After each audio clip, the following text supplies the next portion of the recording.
de alguém que jogou futebol a vida toda, né? É. Vira um pregador da palavra de Deus e hoje... E hoje advogado. Advogado. Deixa eu entender isso aí. Eu ia pitar às 2 da manhã, eu fiquei chorando das 2 às 7 da manhã no monte, sozinho. Eu ficava passava minhas madrugadas em monte orando. Quando você vê alguém cuspindo muita santidade, você tem certeza que ele não é santo. Bem-vindo ao Luz do Mundo Podcast.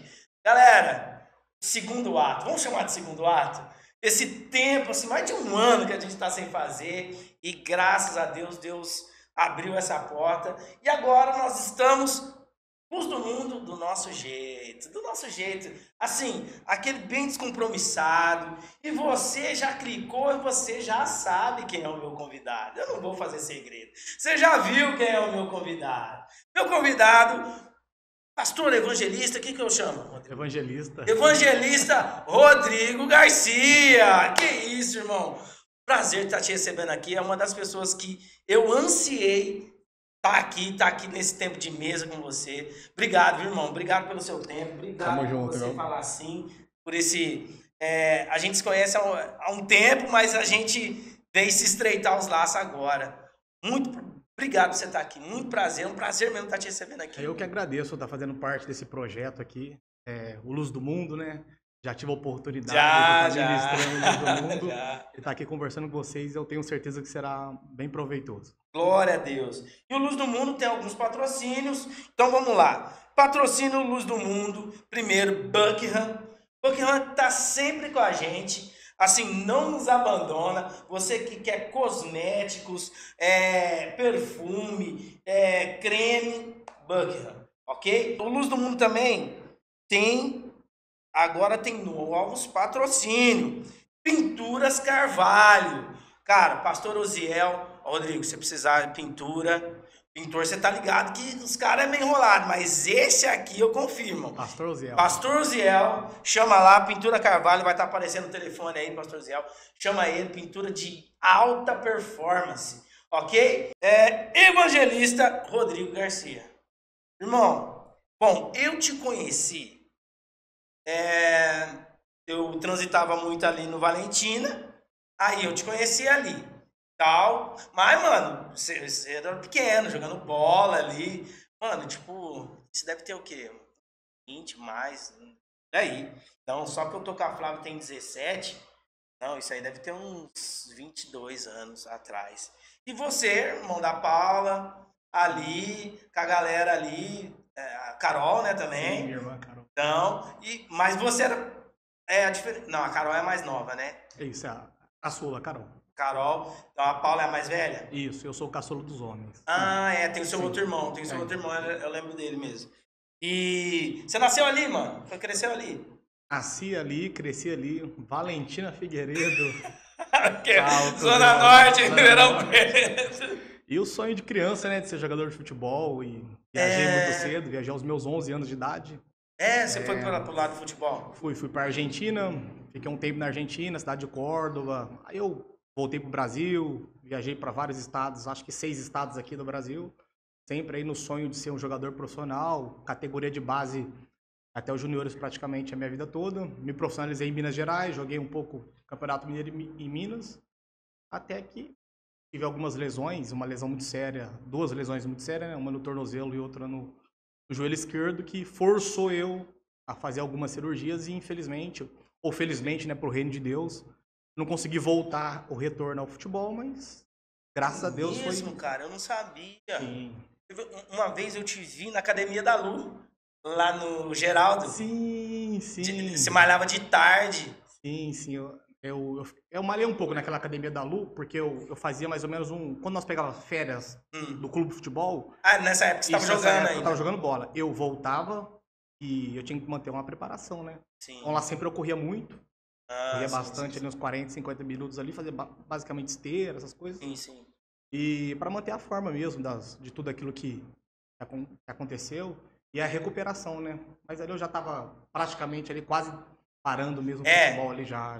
Tava lesionado já, tentando voltar diante de 2 cirurgias que eu tinha feito e infelizmente não deu. Cara, mas assim, você saiu do futebol, Peraí, deixa eu entender. Você saiu do futebol e como é que veio o ministério, o chamado?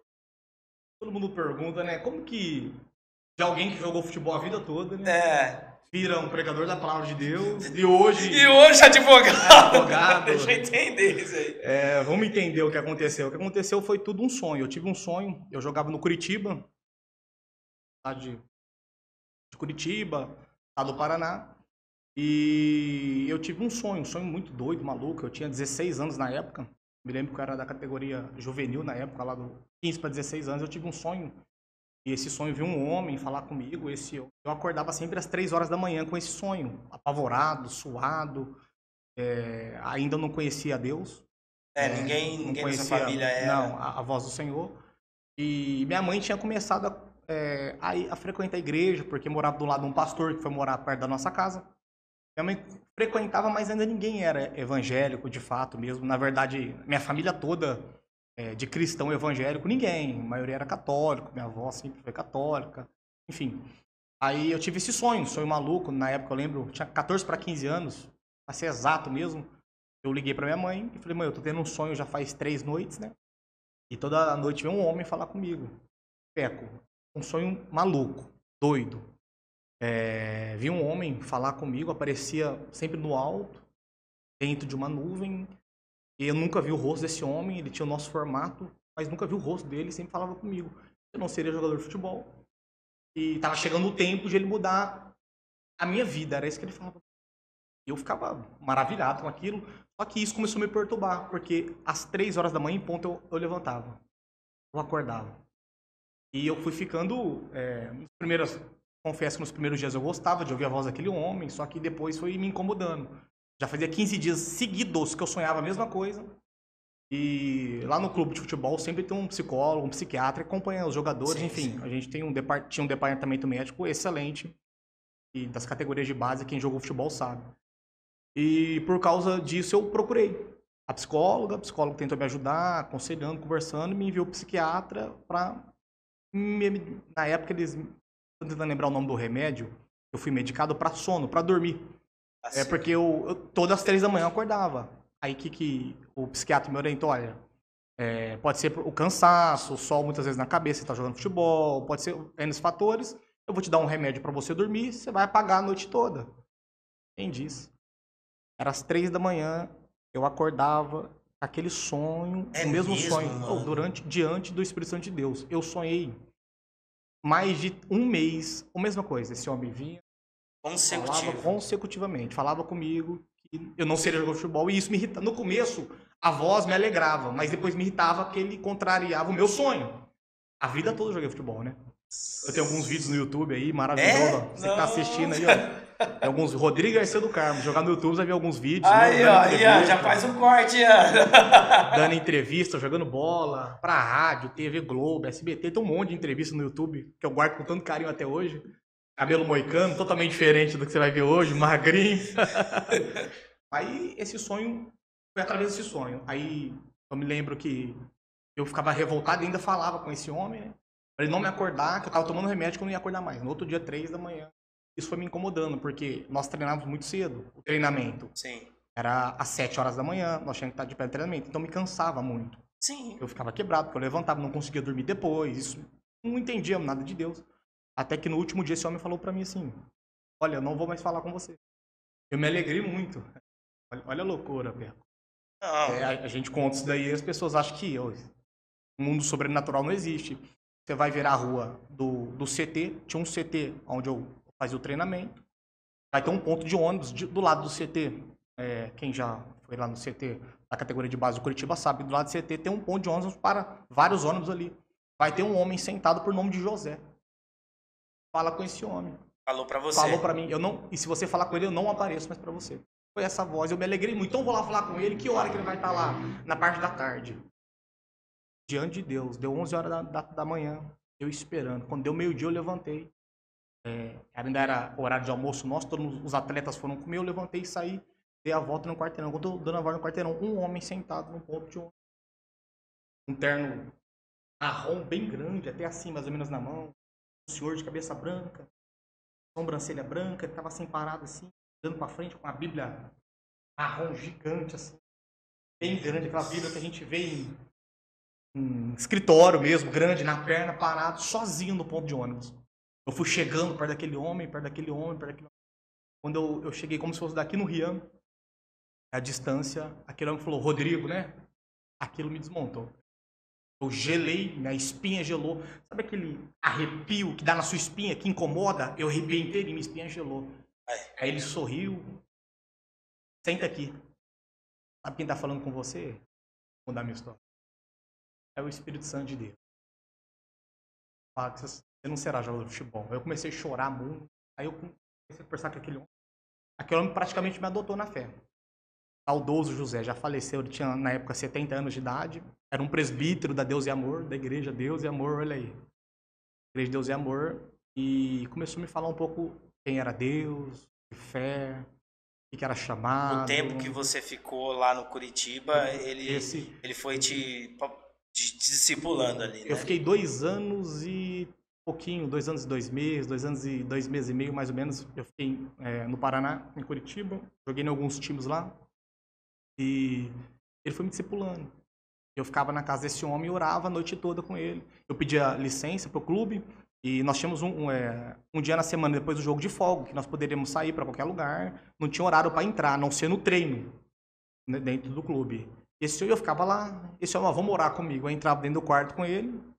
Eu achava que eu estava orando. Aí eu ficava de joelho, eu não sabia orar, só falava Pai Nosso, famoso Ave Maria, que eu não era cristão ainda. Ele começava a me ensinar, você vai repetir aquilo que vem no teu coração. E aqui dentro daquele quarto, acontecia cada coisa. Deus é testemunha. Eu cheguei a passar a noite inteirinha. Assim, nós entramos naquele quarto, eu e esse senhor da Deus e Amor. Era umas 7, 8 e meia da noite, mais ou menos. E nós parávamos, o passarinho estava cantando na janela. Era 7 horas da manhã do outro dia, eu e ele de joelho, colocando a mão em mim, orando por mim. Aquilo foi mudando a minha vida. Foi assim que mudou minha história. Até que eu ouvi uma voz, tomou no meu coração. A partir daquele tempo, eu continuei a jogar futebol por causa do dinheiro. Era uma condição financeira muito boa e eu ganhava na época, mas eu já sabia ali. Ia ter que renunciar. Que eu teria que renunciar. Até porque as minhas lesões, eu penso que, obviamente que aqui eu tô pensando na minha cabeça, penso que as minhas lesões foi um modo de me parar. Eu tive lesões sérias de ligamento, várias lesões, enfim. E eu nunca tive machucado, nada. E as minhas lesões ali foi o ápice. Minha última lesão que eu tive, eu estava com 18 para 19 anos, já cristão crente, já falando a palavra de Deus, já pregando nas igrejas, mas sempre no ofício do meu trabalho, que era jogar futebol. Sim. Nas cidades onde eu ia, seja em Porto Alegre, onde eu morei, enfim, Santa Catarina. E sempre pregando a palavra do Senhor. Até que eu jogando aqui, até hoje eu lembro, aqui na Matonense, Matão, disputando a Série C, a Série B, Campeonato Paulista aqui pela Matonense, eu tive uma lesão muito séria. Ali eu já tinha 18 para 19 anos. Ali, depois dessa lesão, eu ouvi uma voz que disse assim para mim, no meu coração, nas minhas orações que eu sempre fazia. Eu fiz um compromisso de oração. Eu orava assim da meia-noite às 3 da manhã, meia-noite às 3, sempre 3 horas por noite eu orava. Menos que isso eu não orava. Meia-noite às 3 era garantido, todo dia, toda noite eu orava isso. E ali eu ouvi a voz do Espírito Santo falando no meu coração que estaria mudando ali a minha história. Eu já não seria mais um jogador de futebol. Voltei para Ribeirão Preto, imagina, com uma lesão gravíssima do joelho. Só que aquela lesão me impedia de jogar futebol, não me impedia de locomover. Quem tem alguma lesão sabe que você pode andar normal, enfim. Só que se você forçar, vai sair do lugar. Você sente, vai sair do lugar. Eu sabia que eu não poderia forçar. Eu continuei vivendo a minha vida. E aí foi mudando a minha trajetória, enfim. E tudo. Meu Deus, Rodrigo, não tinha nem noção, mano. Foi. Realmente, eu não te via muito lá. Uhum. Porque você estava sempre viajando, morando em outro... Nossa, e aí 2 anos, você conviveu com esse cara? 2 anos e uns 2 meses eu convivi com ele. Saudoso presbítero hoje, que já faleceu há muito tempo. Eu soube notícia ainda da filha dele, como na época eu tinha pegado o Orkut. Nossa. Vocês não vão saber o que é isso aí. Tinha pegado o Orkut ainda, pelo sobrenome dele, eu mandei pra filha dele, nossa, me chamava de irmão, o pai morreu faz tempo. E aí, você teve que fazer essa renúncia E como é que foi pra você essa renúncia? Deus foi te convencendo disso? Ó, eu sempre leio um livro e todas as vezes que eu passo por um período de renúncia, me fortalece além, obviamente, da palavra do Senhor, que é o maior livro que tem. Ele chama o discípulo radical. Ou discípulo radical ou discípulo? O discípulo radical. Tá. John Stott. Eu até, esses dias atrás, alguém me perguntou se tinha um livro para ler. Eu já li, mano. Só que Já leu? Esse livro é fenomenal. Só que não lembro se é discipulado radical. Não, o discípulo radical. É uma raiz. Isso, marrom. Já li. Esse livro é doideira. Sim. E radical é raiz, né? Raiz mesmo. E ele baseia naquele texto que Jesus Cristo disse assim: por que vocês me chamam de filho? Por que vocês me chamam de pai? De pai, se vocês não fazem o que eu vos mando. Nossa, isso é... Esse versículo já te balança, né? Você quer me chamar de pai, mas você não faz o que eu te mando. Isso que... Peco, isso fala muito comigo. Se realmente eu sou filho, ou se realmente eu sou discípulo, eu preciso fazer aquilo que ele me manda. Eu preciso renunciar. Eu preciso orar. Esse tema é difícil de falar hoje em dia. Eu preciso jejuar. Eu não sei se eu aprendi com os antepassados antigos. Sim. Aprendi com... A melhor escola que eu tive foi com o presbítero de Deus de Amor. Foi um pai para mim, foi a melhor escola que eu tive. Duro. Empunhava costumes, aquisições que hoje em dia é aberração pra gente, entendeu? Mas muito duro, sabe? Mas eu sou assim, no começo foi muito duro pra mim e isso foi bom pra mim. Porque deu um choque pra mim. Pra mim era todas as coisas fáceis. Tinha dinheiro, várias chuteiras, muitas coisas, roupa então nem se fala. Então assim, isso me deu um choque cultural muito grande. É a mesma coisa se você sair de uma assembleia e entrar numa bola de neve. Você sai da assembleia de terno, gravata, e entra numa bola de neve, você vê uma prancha em cima do púlpito, você olha o pastor e você fala, Jesus. Aí você fica pensando, será que Deus está aqui também? Foi esse choque que você teve? Eu tive esse choque. Multiplica isso. Isso foi um choque muito grande na minha vida. Quando eu comecei a conviver com ele, ele começou a me podar. Podar minha vida. Podar minha vida. Eu fui melhorando. E um dia ele falava assim, ó, você vai falar, você vai orar. Ele falava assim pra mim, olha. Um dia eu lembro que ele passou mal. Ele já era um senhor. Ele me fechou no quarto e falou assim, olha, você não vai orar até Deus ouvir sua voz. Você vai orar até você ouvir a voz de Deus. Isso eu levo minha vida toda. Então, Rodrigo, ele me chamava de fiinho. Eu falo, Rodrigo. Eu falei, então, Rodrigo, você não vai orar até Deus ouvir sua voz. Você tem que orar até você ouvir a voz de Deus. Porque o dia que você ouvir a voz de Deus, vai mudar a sua história. Isso mudou, a minha história. Eu busquei tanto a Deus. E oro até hoje. E as campanhas do monte que eu tenho, de oração, as cruzadas que eu faço aí. Porque... Você foi formado assim. Ninguém me convenceu. Tá entendendo? Não foi você que evangelizou. Ninguém me convenceu. Ninguém pregou pra mim. Tá entendendo o que eu tô dizendo pra você? Sim. Foi o próprio Senhor que falou comigo. Então, assim, não tem como me convencer do contrário. Ninguém foi lá, eu não ouvi uma pregação, louva a Deus por isso, me converti através dessa mensagem. Não aconteceu isso comigo.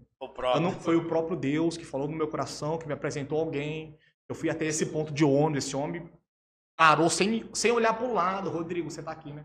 Sem olhar pro lado, sem nada, sabe? Isso que... Esse homem que me fez... Eu orava a noite inteira, até de manhã cedo, com esse homem de joelho. Eu achava que era 1 hora que eu tava lá dentro. Parecia que era 40 minutos, o tempo não passa. O tempo lá passava e parecia que... O ambiente, o que acontecia dentro daquele quarto, daquele ambiente... Peco, assim, o mais incrédulo, você que tá assistindo aí, o mais incrédulo que eu conheço se converteria. Não tem como, não tem como. O ambiente, o mais incrédulo, nesse ambiente se converte. Porque são coisas naturais que acontecem. Como que você vai explicar isso? Nós não explicamos o sobrenatural de Deus. Nós tentamos explicar o natural. É igual o Paulo, né, dizendo, né? Hoje eu vejo por figuras. Né? Hoje eu prego por figuras, mas um dia nós veremos como ele é. Plenamente. Como que nós vamos pregar sobre Deus? Nós nunca vimos Deus. Nós pregamos por figura. Sim. Aquilo que a Bíblia nos descreve. Agora, exatamente, nem olhos viram, Pedro. Nem ouvidos ouviram. Cara, e eu já experimentei uma renúncia, eu sei. Eu procuro nem ficar falando muito, né, pra não ficar redundante, mas, cara, renunciar dói. Dói muito. E jogador, pô, desde criança, toda criança quer ser jogador de futebol, basicamente, né? E foi pra você deixar o futebol, foi doloroso? Nossa. Não somente no bolso, né, mas...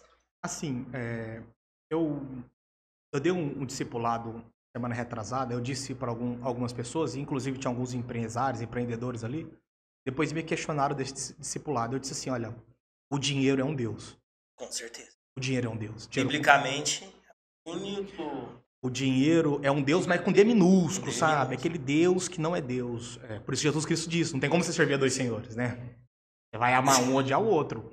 Porque quando você diz para alguém que tem dinheiro para renunciar àquilo que ele tem por amor ao evangelho, aquilo já começa a dar uma angústia no cara. Porque não é renunciar somente mas Deus é um Deus de prosperidade? Muito prosperidade. Não é só parar de fazer coisa errada. Não é. É largar isso. Coisa boa. Largar muita coisa boa. Largar muita coisa... Você tá entendendo o que tá acontecendo? Então, assim, olha a loucura. Eu parei de jogar futebol, 18 anos. Sim. Vou trabalhar do quê? Eu queria, se tivesse um corte mostrando minha carteira de trabalho, tá registro de futebol. Eu tenho muito registro de futebol. Eu era registrado. registrado. Eu jogava registrado. Aí eu ia fazer entrevista de emprego, eles abriam. Ué, você é atleta? Eles falavam pra mim. Eu sou... Ué, mas você tá aqui querendo trabalhar aqui de vendedor? Vim entregar currículo no calçadão.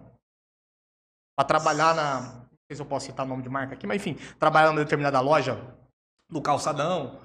Aí não me chamaram porque o currículo do outro era melhor do que o meu. O meu só tinha mais experiência atleta de futebol. E eu comecei a passar perto. O que eu fiz? Tirei uma moto. Falei com a minha mãe, saudosa dona Darlina. Disse assim pra minha mãe, paga minha carta pra mim, porque eu não tenho dinheiro pra pagar a carta. E minha mãe, naquela época não entendeu muito, né? Até porque no dinheiro bom que entrava. Eu entendo a senhora hoje, mãe. Não entendeu muito, ouvi muitas coisas, enfim. Mas aí tirou uma moto pra mim, financiada, falou, você vai ter que pagar. E como que eu vou trabalhar? E aí? Mototáxi. Meteu um mototáxi. Meti um mototáxi. Olha a situação. Olha aonde Deus te coloca. Vira. Quando eu me emociono quando eu prego aquela passagem do jovem rico, né? Sim. Longe de mim de ser rico, eu não era rico, eu tinha uma vida muito boa, mas... Não, um menino de 16, 17 anos, ganhando bem, com salário, mano. Muito bem. Jovem rico chegou até Jesus e fala pra ele, mestre, faz pra mim a vida eterna. Jesus dá uma palavra pra ele, né? Ele diz, não, eu já fiz tudo isso. Jesus olha isso maravilha, porque era verdade. Mas te falta uma coisa.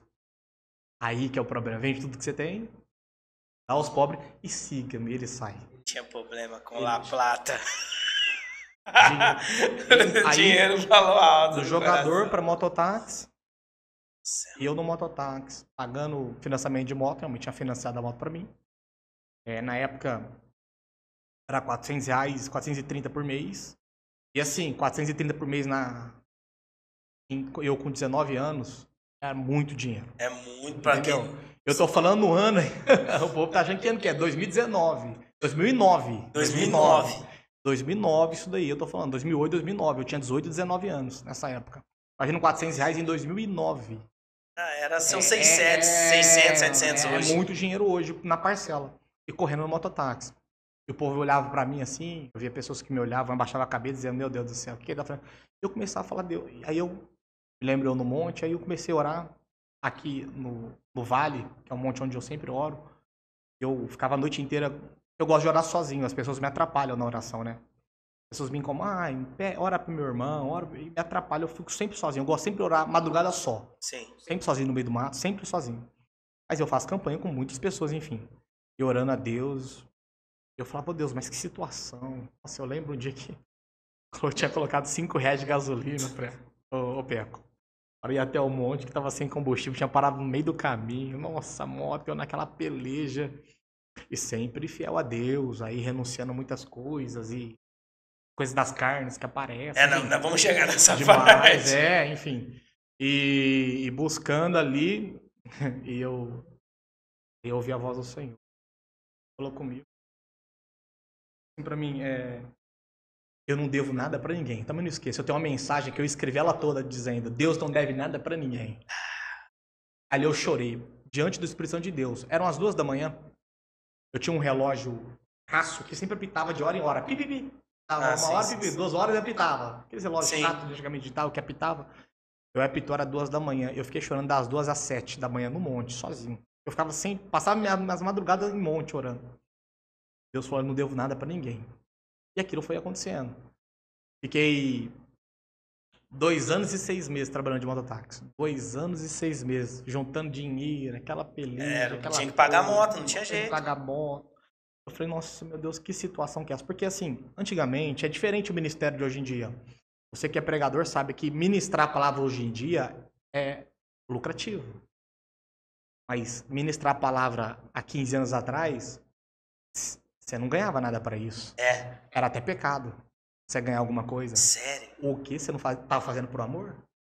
É mercenário. Era isso que nós ouvíamos. Então, assim, dessa geração de pregadores que acontece aí, eu sou um dos mais velhos. E comecei bem lá atrás, onde ministrar a palavra de Deus, você ia 100% por amor e zero condição financeira. E tinha que ofertar ainda. E você tinha que ofertar todo o culto. Se você prega e não dá o exemplo, que pregador que você é? Você ofertava e saía agradecido, feliz. Hoje em dia, você que é pregador não vai entender isso. Porque hoje em dia, na verdade, ser cristão hoje... Já tem uma coisa que eu queria te falar, mas talvez vai entrar em outro assunto. Não, vou pode antecipar falar, irmão, pode falar. Esse assunto. Na época eu tinha 16 anos de idade. Olha aí, 2006. 16 anos de idade. Já jogava futebol, tinha ouvido a voz de Deus, comecei a ministrar, enfim. Eu voltei aqui pra Ribeirão Preto. 18, com 18 já. Eu tinha 16. É. Não, tinha 16 anos. Eu voltava, não volta principal, de viagem. Sim. Eu tinha férias lá, 35 dias eu voltava pra Ribeirão Preto. Sim. Aqui sempre foi minha morada. Sim. Ficava 35 dias lá, não voltar definitivo. Um definitivo, 18, 19 anos. E eu voltava pra Ribeirão Preto nas minhas férias, eu tava aqui nas férias, em Ribeirão Preto. Eu tinha vindo do Paraná, de Curitiba. Nós tínhamos 30 dias de férias, eu vinha pra minha cidade, descia a rodoviária, ficava 30 dias aqui e voltava pra pré-temporada. Eu estava aqui em Ribeirão Preto, congregava numa Assembleia de Deus aqui em Ribeirão Preto, e Pastor Wesley, marca esse nome, Pastor Wesley. Eu com 16 anos de idade, ainda jogador de futebol, de férias aqui em Ribeirão Preto, jogando lá no Paraná, no time do Curitiba, na categoria de base, juvenil era. Pastor Wesley. Chegou um convite para mim levar uma palavra na igreja do Pastor Wesley, através de uma irmã. Irmã Neuci. Ô, irmã Neuci. Saudosa irmã Neuci. Faz muito tempo que eu não a vejo. E eu fui. Aqui em Ribeirão Preto, uma igreja no Campos Elísio, onde nós estamos. Aqui, Pastor Wesley. Eu entrei na igreja. Quando eu entrei, eu tive um choque.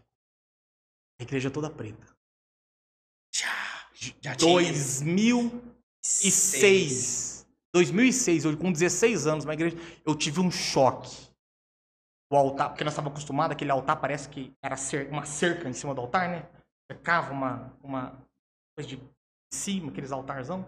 Um púlpito slim, de vidro transparente. Esse pastor sem terno, sem gravata.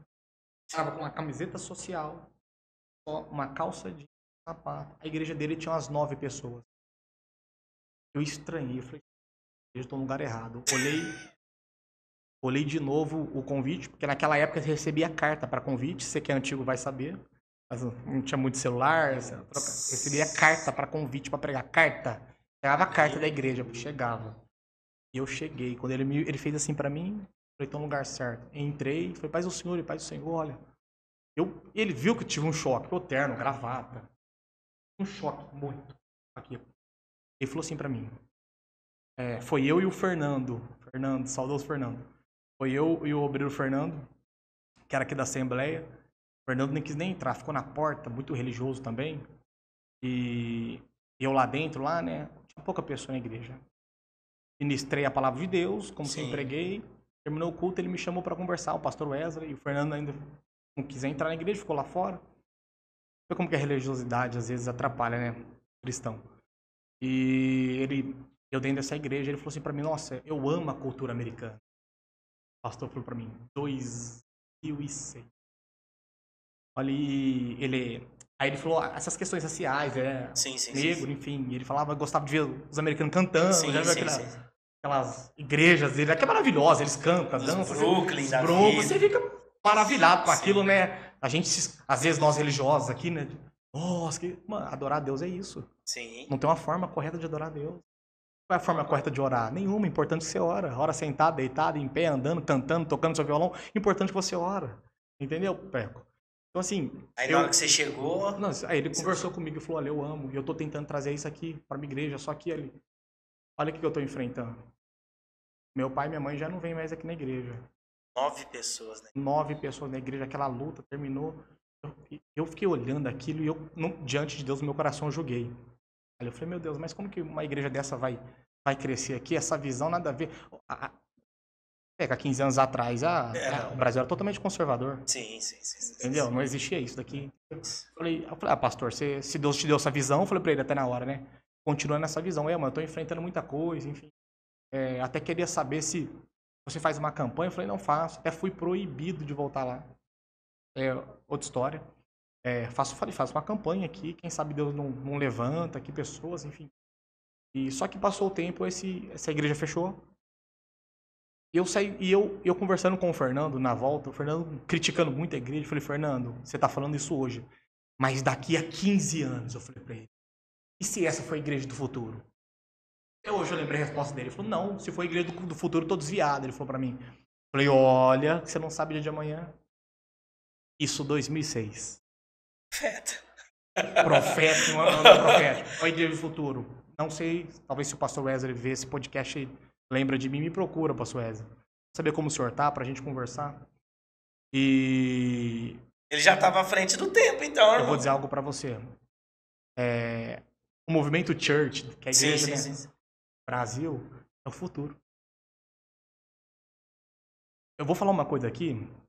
Eu fico até assim de falar algumas situações aqui, que talvez vocês editam, corta aí tudo depois. Nossa, não tem edição não. Você faz alguma coisa não nessa tem palavra. Edição não. Olha, quando começou a Igreja Universal do Reino de Deus a pedir dinheiro por maquininha, nós metemos o pau na igreja. Quando se viu isso na igreja pedir dinheiro por maquininha, nossa, eu lembro. Deus me perdoa, porque nas mensagens minhas eu descascava. Nas ministrações, metendo o pau. Lá, pra ter maquininha na igreja. Isso era o anticristo, era a igreja do... Meu irmão, a Universal tava na frente. Qual das nossas igrejas hoje não pede dinheiro recebendo com maquininha? Nós criticamos aquilo que nós seremos no futuro. Peco. Eu já vi gente criticar a Universal, porque se você tá nos assistindo não sabe, a Universal, todas as Universal só tem uma conta. Todo o dinheiro da Universal cai numa conta. E hoje, todas as igrejas estão assim. Não é? E quando eu fiquei sabendo disso, eu falei, cara, eles são loucos. Lembra que o meu antigo pastor falou assim, não. Eles estão certos. Eu tenho 12 anos de crente, ele falou isso pra mim há 8, 9 anos atrás. Eles já estavam na frente. Já estavam na frente. E hoje, qual das igrejas nossas não pede oferta por maquininha? Todo mundo. Então, assim, aí eu voltei, eu tava de férias, terminou minhas férias, eu voltei pro Paraná de novo. Sim. Com isso na cabeça, falando com o Fernando. Nós criticávamos muito. Eu lembro quando surgiu o movimento church no Brasil e chegou aqui, eu peguei a transição, Pé. Eu sou pregador da velha guarda. Eu peguei a transição da igreja, a explosão das igrejas church. Sim. Desculpa, denominada aí como parede preta, que eles falam, não concordo com isso não, porque não importa a cor da parede, importa Jesus estar lá dentro. Sim. Se for branca, preta, verde, importante Jesus estar lá dentro, que é o que importa. E passando isso, esse tempo, quantas vezes nós criticávamos a igreja, e hoje todos os hinos que nós cantamos, inclusive na Assembleia de Deus, é church. Nós cantamos os hinos deles. Porque a adoração worship é a verdadeira adoração. Nossos corinhos de fogo. Tá pegando fogo, sumiu. Qual igreja aqui em Ribeirão Preto você entra? Tá tocando isso. Tá no hino da harpa. Quantas? Quantas igrejas você entra, você vê um corinho de fogo, tá tocando no altar? Quantas? Quantas igrejas tem um pandeiro tocando? Isso daqui, há 15 anos atrás, era a coisa mais normal. Hoje em dia, o movimento worship. E outra, porque é o futuro? Porque a cultura church, worship, enfim, das igrejas, é o novo modelo de igreja. Eu falo isso, Peco, deu certo. Deu certo. A comunidade deu certo. A pessoa que entra numa igreja church, posso denominar assim? Sim. Numa igreja church, eu acho que é a igreja do presente e do futuro, eu falo pra você, daqui 15 anos, Prego, ô Peco, daqui 15 anos, como que será a igreja no Brasil? Gente, as maiores igrejas que nós temos aqui em Ribeirão Preto, você vê as igrejas As lotadas, maiores são as church. As church. Olha os movimentos das igrejas, das comunidades, das missionárias, todas as igrejas. Olha a explosão da Lagoinha no Brasil. Olha a explosão da Lagoinha aqui em Ribeirão Preto. E não é só a igreja, é um estilo de vida. É um estilo de vida. Sim. Talvez um estilo de vida mais descolado. É um estilo de vida. Porque não foca na roupa, não foca no corte de cabelo, não foca no tamanho da minha barba, nada disso. Foca em Jesus, que está dentro de você. E isso que toda a igreja deveria focar. Isso. Ontem eu estava falando com um jovem sobre isso, né? Sobre essa questão de comer pipoca durante o culto. Enfim. E aí ele veio e perguntou para mim, falou, pastor, e aí, qual que é a sua opinião? Eu falei, cara, eu fico com o evangelho. Ele falou, não, mas me explica. Eu falei, assim como Jesus foi crucificado entre dois ladrões, o evangelho está crucificado entre dois ladrões. O legalismo e a libertinagem. Entendeu? E quanto um quanto o outro, é os extremos.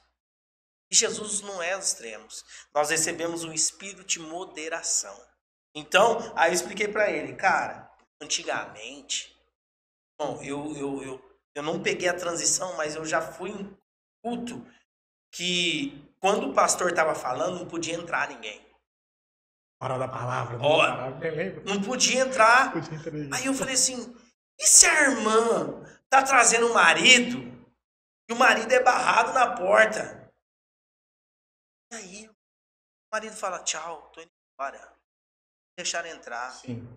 Então, só que também aí pro outro lado tem assim, entra como você tiver, entra e pode vir, e não vai não. Então, assim, a igreja é inclusiva. Vamos pensar assim, a igreja não pode aceitar tudo. A igreja aceita todos. Sim. Mas não tudo. A igreja aceita todos. Mas não tudo. Por quê? Aí, você tem que ter uma reverência. Antigamente as pessoas chegavam na igreja, o que fazia? Orava. Ok? Tá bom. Só que aí o cara que orava via a pessoa não orando. Por que você não tá orando? Você não tem reverência. Entendeu? Aí, hoje não tem mais esse costume. Sim. Mas eu vou criticar a pessoa que não faz isso. Então, a gente precisa ter esse meio termo. Vai comer pipoca na igreja. Eu acho uma falta de reverência. Sim. Eu acho que ali nós estamos ouvindo não é lugar da pipoca ali, né? Isso, não é lugar da pipoca. Quer comer pipoca? Vai lá pra fora, irmão. Vai lá pra fora, come pipoca. Mas assim, também obrigar as pessoas a ajoelhar pra orar, eu já acho também um extremo. Não tem jeito. Já é um extremo muito grande. Muito. E a gente não consegue achar o evangelho, que é o meio disso, que é Cristo, que as pessoas sempre vai pender para os extremos. E eu acredito que o diabo mora nos extremos. Sim. É esse lugar que ele gosta. É esse lugar que ele gosta. Quando você vê alguém cuspindo muita santidade, você tem certeza que ele não é santo. Quando você vê alguém pedindo muita autoridade, ele não tem autoridade. Porque a autoridade não se pede, se recebe, né? Não tem como eu chegar e falar, eu não preciso impor. Eu lembro do meu pai, né? Meu pai não falava nada pra gente. Meu pai era muito duro, né? Ele olhava assim pra gente, a gente já tremia. Não precisava falar nada. Quem tem autoridade, você sabe. Ele chega lá no negócio, você sabe o seu lugar, você sabe aonde você tem que ir, o seu local também, você sabe. Você não me falou, o seu pai Você perdeu seu pai, né? Muito cedo. Foi as maiores decepções da minha vida. É claro, a perca de alguém sempre é muito grande, mas agora é um assunto que eu me emociono muito, porque a perca do meu pai foi muito precoce. Meu pai tinha 45 anos de idade, teve um infarto fulminante. Meu pai morreu assim, ele dormiu e não acordou mais. Você tinha quantos anos? Eu tinha 9 para 10 anos de idade. Eu ia fazer 10 anos de idade. Meu pai morreu em outubro. Se eu não me engano, é 30 de outubro a morte do meu pai. Posso estar errado aí um pouco na... Eu faço aniversário em novembro, dia 12 de novembro. Vou fazer 10 anos de idade. E nós temos... Na verdade, nós somos em 6 irmãos. 6 irmãos. Conviveu em casa os 5 irmãos. Eu tive um irmão que não convivia com a gente em casa. E pela morte do meu pai, a acarretou muitas coisas. Minha mãe era dona de casa, cuidar das dificuldade, aí passa muita necessidade, muita fome. Foi também uma das coisas que me impulsionou a ir jogar futebol. Né? Que você tá a ganhar algum dinheiro, para mandar alguma coisa, para tentar levantar alguma coisa. Sempre tudo isso, entendeu? Eu comecei a viajar com 11 anos, um ano depois da morte do meu pai. Entendeu? Para jogar futebol. 11 para 12 anos. 11, 12 anos já estava viajando, jogando para fora do estado de São Paulo, para tentar impulsionar a categoria de base, fazendo teste, empresário e procurador que você encontrava, gente, conversa, presente de clube, entendeu? E aquela loucura de jogador. Para esquecer um pouco que foi o trauma ali também da morte do meu pai. E nós passamos muita necessidade ali também, né? Eu lembro do meu irmão Lucas, talvez pode assistir esse podcast, porque meu irmão Lucas, ele sempre... Eu encontrei ele na academia esse dia. Sim, meu irmão, ele tá ali no Valentino Figueiredo, na academia. E ele sempre falava no episódio pra mim, da qual ele falava pra mim, ô irmão, manda alguma coisa aí, porque eu quero comer churros, ele falava pra mim. Ele é mais novo? Ele é mais velho. Mais velho que você? 4 anos. Você é o mais novo? Eu sou mais novo, sou caçulo dos homens. E aquilo me doía bastante, né? Eu tava longe. E na época a gente fazia os TEDs, os DOCs da vida, que era transferência, né? Lembra? Transferência de banco para banco, né? Ele sempre, às vezes, falava pelo MSN, a gente tava surgindo no MSN, abriu uma conta no MSN. Ô, irmão, tem como mandar alguma coisa aqui? Porque tá difícil. E falava as situações, as coisas acontecendo. Minha mãe sempre, dona de casa, foi trabalhar cozinheira fora. Então ficava minha mãe de segunda a sexta trabalhando fora. Os filhos em casa, todo mundo lá. Sim. Quem cuidava da gente ali era os vizinhos mesmo. Quando eu voltava, eu via a situação. Às vezes tinha clube que entrava um dinheiro bom, mandava. Isso no começo, né? Aí depois, graças a Deus, 16, aí eu fui pro 14, 15, 16 anos, aí eu fui ganhando um pouco mais, deu pra ajudar melhor, mas no começo muito difícil. Nossa, imagino, mano, imagino. Período, tá, 18 anos, você volta pra Ribeirão. Definitivo aí. Definitivo. Mototáxi. Valtinho? Vander Mototáxi, 3622. 1313. Vander Mototáxi. Alô, Vander. Vander Mototáxi. Quem é da Zona Norte já pegou. Já pegou. Olha, você já pegou. Eu já te carreguei já, viu? Você só não me viu, porque eu ficava tudo fechado, eu nem abri o capacete, mas eu te carreguei já. Aí você tava no tempo da prova ali. Não, ali foi o deserto. Ali foi José, né? José no calabouço, do calabouço saiu. E aí você já, como é que você começou a receber? Com 16 você já recebeu o convite, né, pra pregar. Aí como é que começou a sua caminhada na itinerância, né? Como é que você começou a receber convite, essas coisas? Eu vi, com 16 eu comecei ali a fazer a ministração da palavra, mas eu era local. Na igreja local. Local ali, com 16 anos na igreja local. Eu comecei a receber convites para pregar ali com 19 para 20 anos mesmo. Trabalhando no mototáxi. Era mototáxi. Como que começou isso daí? Isso falo no ano de 2010, 2011. Esses convites aí começou na itinerância. Trabalhando ali de mototáxi mesmo. Na verdade, é o boca a boca, né? Como eu orava bastante, eu sempre tive essa disposição de orar pelas pessoas, Peco. Sempre. Eu sempre ouvia a voz do Espírito Santo no meu coração. Deus falava muito no meu coração. Eu ia ministrar em lugares, acontecia coisas que inimagináveis. Libertação, então, nem se fala. Nossa, às vezes...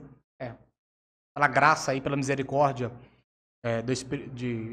pela misericórdia de Deus sobre a nossa vida, às vezes eu lembro que eu cheguei numa comunidade ali, no Jardim Jandaia, pregando em uma favela chamada Favela da Avó. Muito bom. Sim. E lá do lado tinha um ponto de pregação. Eu fui nesse ponto de pregação e eu tinha orado 7 dias, durante 5 horas por dia. Eu falei, quando eu chegar lá, eu quero que o Senhor comece a libertar a pessoa. Diante da expressão de Deus, eu não esqueço isso. Eu ainda posso até mandar na edição essa foto aí para as pessoas.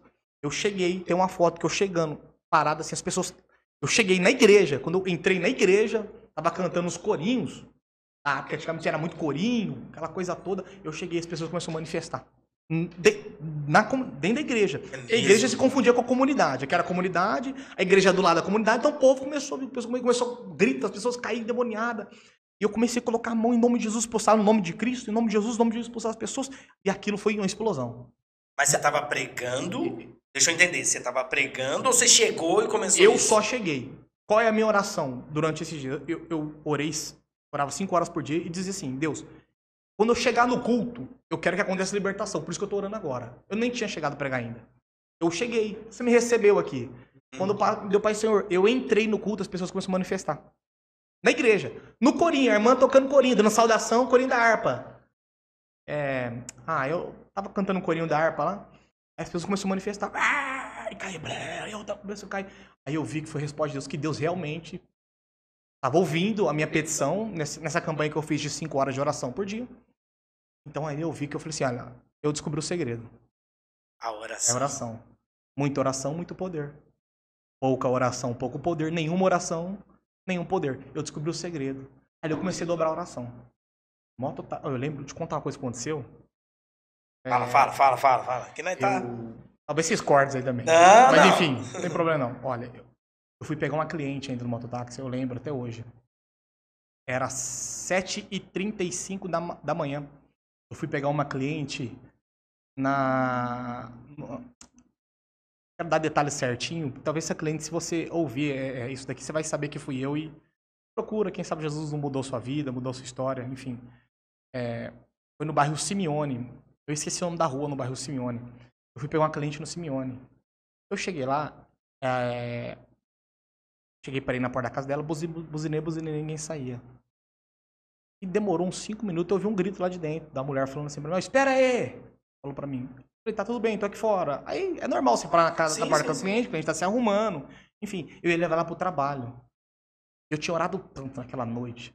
Participei de uma cruzada. E quando ela chegou, ela tocou em mim, diante do Espírito Santo de Deus. Ela caiu no chão. E começou a se debruçar. E eu vi que ela tava se manifestando no chão. Isso eram às 7 horas da manhã ali no bairro Simeone. Eu coloquei a mão nela, ela tava de roupa branca, entendo que ela deve ser ou enfermeira ou técnica, enfermagem, enfim. Eu cheguei a colocar a mão nela e expulsei ela. Expulsei o demônio. Em nome de Jesus Cristo, sai! Ela foi liberta ali, ela caiu no chão liberta. Ela levantou. Levantou, olhou pra mim toda brava. E começou a me xingar de um monte de nome. E eu parado na porta da casa dela, um monte de nome. E ela entrou e ligou pro dono do mototáxi. O Rodrigo agora, que era o atendente lá na época, vai lembrar disso. Ligou pro dono do mototáxi e falou, olha, tem um jovem aqui que tirou o meu guia de mim e pode mandar outro aqui. Falou pra mim. Aí eu voltei lá. Ela não foi? Não foi. Aí mandou um outro mototáxi na central. Tudo isso foi acontecendo, Peco, pra mim entender que eu deveria seguir o meu chamado. Por quê? Porque eu não queria somente pregar a palavra de Deus. Porque antigamente o pregador era vagabundo. Sim. Diferentes dos dias de hoje. Entendeu? Se eu só pregasse a palavra de Deus, eu seria vagabundo. Olha lá o vagabundo. Trabalha não? Você trabalha do quê? Eu sou pregador. Você vive dinheiro dos outros. Entendeu? E assim, pregar antigamente não dava retorno nenhum. Essa é a realidade. Não tinha retorno nenhum. Ou você faz por amor. Às vezes alguma pessoa te ajudava com a gasolina, com alguma coisa. No amor mesmo. Deus tocava. Às vezes eu ia pregar, Deus toca no coração para pôr o combustível da moto aí. Eu combustível da moto. Tava correndo o mototáxi. Quantas vezes? Correndo o mototáxi, saindo de corrida para ir ministrar. De corrida. É a coisa mais normal que tinha. E assim, e isso daí, aí eu não queria nunca viver da obra. Não vou viver da obra, eu preciso trabalhar. Isso aqui não é trabalho, isso aqui ou eu faço por amor ou eu não faço. Entendeu? Sempre tive isso na minha cabeça, lá da minha conversão, enfim, ou eu faço por amor ou eu não faço. Não que hoje mudou. Sim. Hoje continua a mesma coisa. Quantas coisas é realmente somente o amor mesmo. Sim. É muito amor mesmo que impera. Aí fui orar de novo a Deus, depois desse episódio, que deu um problema lá na central, né? E tudo, e aí o familiar, parece que ela era filha de um santo, né? Um tal pai de santo aí, o cara foi lá reclamar, lá na porta, deu um fuzuê lá muito grande, enfim, deu um problema. Meu Deus! Deu um problema, enfim. Aí eu fui vendo, falei assim, eu preciso mudar algumas coisas da minha vida. Aí eu falei, você quer saber de uma coisa? Eu vou entrar de cabeça na itinerância. Eu vou viver pela fé. A Bíblia não diz que o justo viverá pela fé? eu vou viver pela fé. Se tem, eu aceito, se não tem, eu não aceito. É por isso que eu tenho um versículo da minha vida.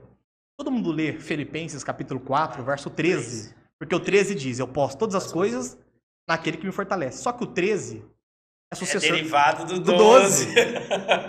O 12 diz, Paulo vai dizer, eu sei estar abatido. Sei tem abundância. Tem abundância. Todas as coisas estou experimentado. Estou instruído, né? Todas as coisas, de todas as maneiras, estou instruído. Tanto a ter fartura como compadecer necessidade. Paulo está dizendo, eu sei viver, meu amigo. Eu sei viver no pouco, no muito.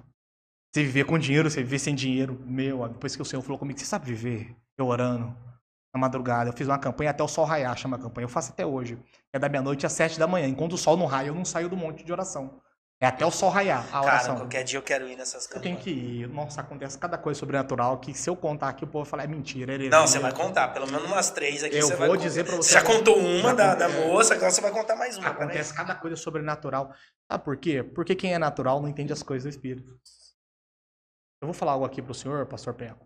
Eu vou falar algo aqui pra você. Sim. Por que não vemos mais batismos no Espírito Santo como antes? Porque para ter batismo no Espírito Santo nós precisamos de uma conferência, de um culto específico. Antigamente o culto da EBD, Escola Bíblica Dominical, acontecia batismo no Espírito Santo. Você passar na porta da igreja, a gente batizado, falando em língua, quantas coisas. Porque hoje tem que ter um movimento específico. Vamos fazer um encontro no Espírito Santo. Não tem qualquer encontro. O Espírito Santo está aqui com a gente. Exato. Estou sentindo a presença de Deus aqui falando com você. Entendeu? Porque nunca foi um ambiente. É você. Não é um ambiente. Não é um cantor famoso. Não é um ambiente. É você. Não é quem está cantando, quem está pregando. É você. Jesus Cristo diz, vós sois o sal dessa terra. Você é a luz do mundo. Então, se você é a luz, aonde você for, você vai mudar o ambiente. Nunca foi. Eu aprendi uma coisa com Abraão, quando Abraão vira para Ló. E diz, para onde você quer ir? Vê, se você for para a direita, eu vou para a esquerda. Porque a benção está comigo. Porque não interessa onde eu vou pisar, interessa que Deus está comigo. E se Deus está contigo, até o deserto vai florescer, porque Ele está contigo. Acabou. Sim. E Deus prosperou Abraão. Não tem como. Por quê? Não é o ambiente. Porque nós não vemos hoje. Eu te explico. Eu vou te dar um versículo da Bíblia que até parece heresia. Já vou voltar no assunto. Não, beleza. Para não perder o pé do assunto. Eu vou te dar até um versículo que, no começo, quando eu estudei, isso ninguém falou comigo. Eu busquei. Parece como heresia. Existem certas ocasiões de libertação e só o nome de Jesus não basta. Explico. Soa como heresia. Como assim só o nome de Jesus Cristo não basta? Sim, não basta. Em Mateus capítulo 17, se eu não me engano, a partir do verso 15, Mateus 17, 15, eu acho que é isso. Mateus capítulo 17, verso 15. Um pai leva o seu filho endemoniado aos discípulos de Cristo expulsar um demônio. Só que eles não puderam expulsar. Aí a pergunta é, por que o pai não levou até Jesus? Levou até os discípulos. Porque o pai entendia, que se você anda com Cristo, você tem o mesmo poder que ele. Se você anda com ele, você tem o mesmo poder. Então não preciso chegar até ele, eu vou levar os discípulos. Porque eles vão dar jeito, vou resolver. Trouxe aos seus discípulos, eles nada não pôde fazer. Não pôde fazer. Tentaram expulsar o nome dele e não conseguiram expulsar o demônio. Entendeu? Aí o pai viu que os discípulos não conseguiram expulsar, foi até quem? Cristo. Entendeu? Foi até o pai. E o pai interroga, olha, eu levei até os seus discípulos, meu filho, só que eles não puderam fazer nada. E Jesus se aborrece. Diz, ó geração incrédula. Até quando? Aí a pergunta é, Peco, se nós andamos com Cristo, nós temos que ter o mesmo poder que ele. Se sim, porque nós não operamos os mesmos milagres que ele. Se não, tem alguma coisa errada em nós. Se o pai leva o filho até os discípulos, para os discípulos expulsarem os demônios, o demônio do... Se o pai leva o filho para os discípulos expulsarem o demônio do filho e não consegue, porque o pai tinha no coração que os discípulos eram igual quem eles seguiam, Cristo. Tinha o mesmo poder, só que eles não tinham o mesmo poder. Se não tem o mesmo poder, alguma coisa está de errado. O que está faltando porque vocês não têm o mesmo poder? Jesus expulsa o demônio do filho e a Bíblia diz que, em particular, os discípulos perguntam a Jesus, por que nós não conseguimos expulsar o demônio no teu nome? Está assim no texto, verso 18. Por que não conseguimos expulsar no teu nome? Olha o que Jesus Cristo disse. Porque essa casta só vai sair não só no meu nome, mas com jejum tem que ter seu sacrifício. Tem que ter sua parte. É isso que essa geração... Ah, mas eu sou salvo pela graça. Sim, a graça Salvação, te salvou. sim, salvação, sim. A salvação te salvou, você está salvo pela graça. A graça salvou. A graça é o suficiente para sua vida. Mas agora, poder, meu amigo, você tem que descer. Para ter poder de Deus, tem que buscar, Pê. Deus não vai te dar poder você assistindo Netflix, comendo pipoca, na frente autoridade do da sua casa. seria, né? Você tem que... Autoridade. Poder, autoridade. Entendeu? Porque Jesus Cristo diz em Mateus 6, e eu vos dou poder, né? Que é, aí algumas traduções falam autoridade, enfim. Olha, Pra pisar a serpente. Você tem que buscar. Não tem como. Eu não vou ter se eu não buscar. Então, olhando só o nome de Jesus, não expulsou aquele demônio. Precisou do quê? Jejum e oração. Precisa da sua parte. É uma sinergia. Vamos junto. Vamos junto. Vamos junto. Tem que ter o seu sacrifício. Nós falamos em sacrifício e a gente se revolta, né? Não, mas Jesus já fez todo o sacrifício, já fez a sua salvação. Você é salvo pela graça. Favor merecido. Você não merecia, ele te salvou. Agora quer autoridade, quer autoridade, poder. Você tem que descer na oração. Você não quer a sua vida do jeito que você tá, meu amigo. Você que está assistindo esse podcast. Você quer ouvir a voz de Deus, quer ter autoridade, revelação de sonho, profecia, o que for, interpretação de línguas. Você tem que buscar a Deus. Não tem jeito. Muita oração, muito poder. Nenhuma oração, nenhum poder. Pouca oração, pouco poder. É assim que funciona o reino de Deus. Então, assim, vendo isso, que no nome de Jesus eles tentaram expulsar e não conseguiram, e Jesus vai dizer, essa caça de demônios só sai com jejum e oração. Precisa da sua parte? Não precisa. Você precisa fazer alguma coisa? Não precisa. Claro. Porque senão eles conseguiram expulsar. Eu preciso ter minha parte. A minha parte do evangelho é essa. É por isso que hoje em dia... É a busca, né? É a busca. É por isso que hoje em dia eu vejo a crítica de alguns pentecostais, alguns pregadores, até avivalistas que eu vejo, sobre a geração nossa. Uma geração fraca, blá, blá, blá, aquelas... Eu não concordo com isso. Eu concordo que essa geração é uma geração tecnológica, que não tinha nos nossos tempos, que hoje tem, mas que às vezes falha em trocar a Bíblia pelo celular. Falha muito. Muito. Vamos abrir o livro de Oséias. Pô, fica perdido. Se não tiver no telão da igreja o livro de Oséias, esquece. Não. Porque... Não. Ele fica perdido. E sim, tecnologia é uma bênção de Deus. Eu creio que aproxima muita gente. Inclusive, você está me vendo aí através da tecnologia. Só que também roubou um tempo de Deus. Aquele tempo que nós tínhamos de orar, antes de dormir. Eu nunca deixo esse tempo passar. Roubou esse tempo de Deus, essa hora, esses 10 minutos que você tinha de falar com Deus, de ajoelhar, pedir perdão pra Deus, de agradecer quando levantar. Tecnologia, né? Hoje a gente dorme aqui, ó, e o celular cai na cara quando você dorme. Tem no Instagram, WhatsApp, Twitter, TikTok, os vídeos infinitos aí da... Você já é a segunda pessoa que vem no podcast e fala a mesma coisa. O Marcos Dantas também, a gente fez um podcast com ele, foi incrível também, e ele falou, cara, eu passava madrugadas afora orando, mano. E, tipo assim, igual você falou, as pessoas, eu via demônio, cara, chegavam, as pessoas manifestavam. E ele falou, cara, era só oração. Oração, eu pagava o preço de oração, ele falou que fez um jejum de 100 dias, não lembro, 365 dias, ele fez um jejum. Pô, cara, eu entrava no ônibus para evangelizar, as pessoas manifestavam. E acontece muito isso. Acontece. Olha, Então, para as pessoas que estão nos assistindo, se você quer poder, autoridade... Tem que buscar. Tem que fazer a sua parte. Não adianta. Não adianta. Tem que fazer a sua parte. Até hoje você tem esse costume de monte. Eu não consigo perder. Toda vez que eu fico, às vezes... 15, 20 dias sem orar no monte, isso me dá uma agonia. Eu preciso me isolar. A Bíblia diz no Evangelho de Lucas, se eu não me engano, no capítulo 5, a Bíblia diz que a fama de Jesus se propagava muito. E ele crescia, e ele ia para o deserto, e se separava, ele orava. Não, quanto mais Jesus crescia, ele se escondia. Isso é o segredo. Entendeu? Quanto mais ele crescia, deserto, se esconde. Vai falar, as pessoas falam, é porque eu não tenho tempo. É porque é muita coisa. Jesus também não tinha tempo, mas ele arrumava o tempo. Isso é oração.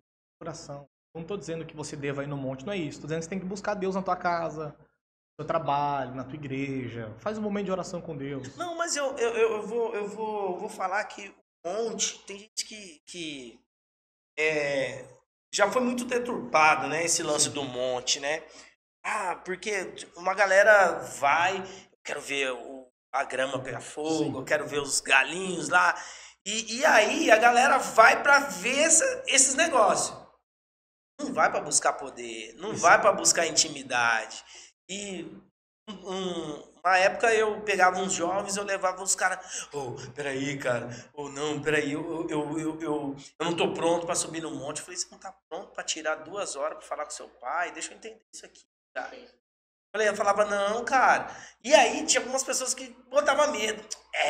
Se tiver na carne, não sobe, não. Rapaz do céu. Você sobe no monte de qualquer forma, qualquer jeito. Cara, assim, eu vejo que o monte é um local onde você se reserva. Sim.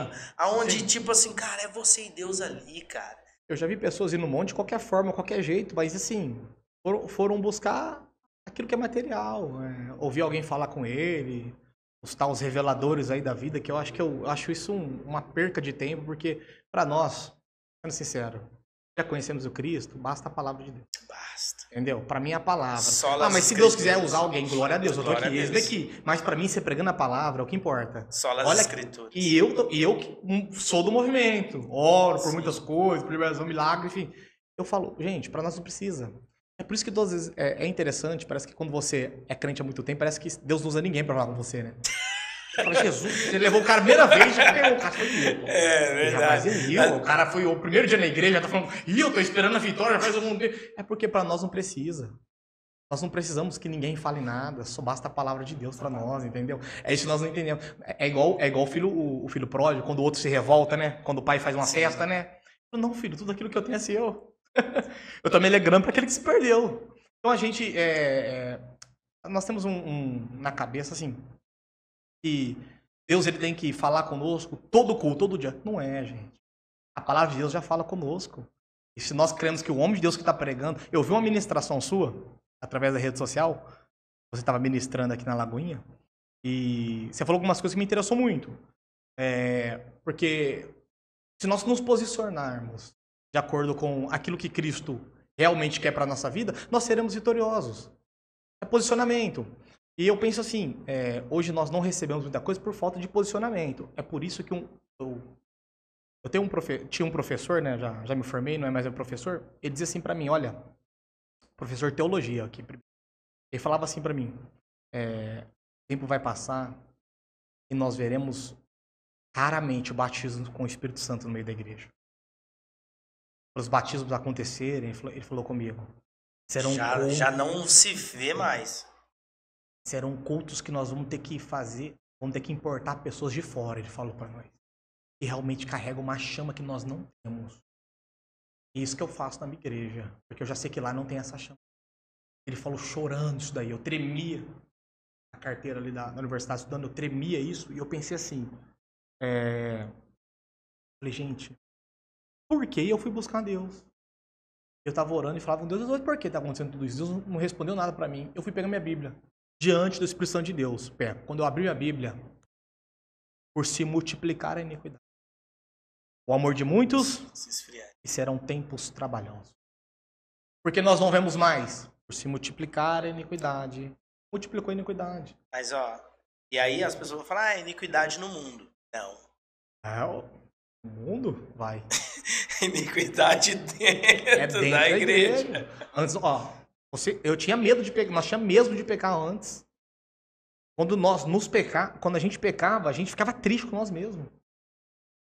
Hoje as pessoas pecam, não tem um compromisso com Deus. Antes, eu lembro que no namoro, namoro de crente antigamente era duro, porque namoro é contato. Sim. O namoro é contato, é carne, é um ali, daqui a pouquinho começava a esquentar e falava, misericórdia, sangue de Jesus tem poder, sai, é o diabo. Já começava a encanar, nós encanava. Hoje em dia não, hoje em dia os jovens é amigado. E tá tudo bem. Enquanto você não entender que você tem, sem santidade, mas isso é muito radical, não é. A Bíblia então é radical. Sem santidade, ninguém verá a Deus. Não tem como, gente. Não tem meio termo. Agora que você entrou nessa, uma boa parte do nosso público também é jovem, né? E como é que foi? 18 anos, tal, começou, aí 19, você pegou e falou, eu vou ver do ministério. É isso. Vou ver do ministério. Só que o ministério de itinerância, ele carrega alguns desafios, né? E alguns desafios é a mulherada. Solteiro, pregador. 19 anos, solteiro, pregador. Como é que foi isso aí? Eu sempre tive assim na minha cabeça, né? Eu preciso encontrar alguém certo e correto. Eu fiz uma prova com Deus, né? Sim. A menina que for no monte, em determinado local, numa determinada oração, e falar isso pra mim, Deus, eu saberei que é a mulher da minha vida. Essa é a prova que eu faço com o Senhor. Entendeu? E eu ia no monte sempre. Eu tinha que ter esse sinal. Pessoa que fizer isso, que for até mim, que falar essas palavras pra mim, essa é a mulher da minha vida. Eu fazia campanha de monte de sexta, sábado, domingo com um monte de igreja, um monte de gente. Sim. Não sei se você já orou comigo, quase 500 pessoas no monte ora comigo. Eu fazia roda de oração, eu tinha que falar que quem tá me assistindo sabe. Você já orou comigo. Eu fiz agora, sábado retrasado aí com pastor, só de pastor tinha 27, tinha quase 300 pessoas no monte comigo, sábado passado aqui agora. Então assim, acontece muito milagre, muita coisa, vai alguns, pastor da Deus é Amor, amigo meu, pastor da Assembleia, muita gente da Quadrangular, ministra lá, enfim. Então assim, os montes, é oração mesmo. E assim, e eu fiz esse propósito com Deus, falando na vida sentimental agora. Eu quero que uma mulher chegue pra mim, no monte, ela fala essa palavra, então eu saberei que é essa mulher da minha vida. Continuava orando. E no monte, muitas mulheres vinham falar comigo, pedir oração, que não sei, mas nunca as palavras que eu falei com Deus, somente Deus sabia disso. Essas palavras. Até que eu encontrei a Juliana, mulher da minha vida aí, 10 anos casado, muito bem casado. Fruto desse casamento nasceu meu filho Rodrigo. A Juliana estava num monte de oração. Eu já lembro. Alguns conhecem como Mata da Viúva. Nós estávamos no vale, em oração. E ela chegou até mim, era umas 2h30 da manhã, era 2 horas de oração. E ela chegou até mim, uma campanha, estava ela, mais acho que umas 50, 60 pessoas, tinha pouca gente naquele dia de oração nosso. Eu dirigi uma campanha da meia-noite às 3 da manhã. Sim. Era 2 horas e pouco de oração, mais ou menos, que nós estávamos orando. Ela chegou em mim, colocou a mão assim em mim.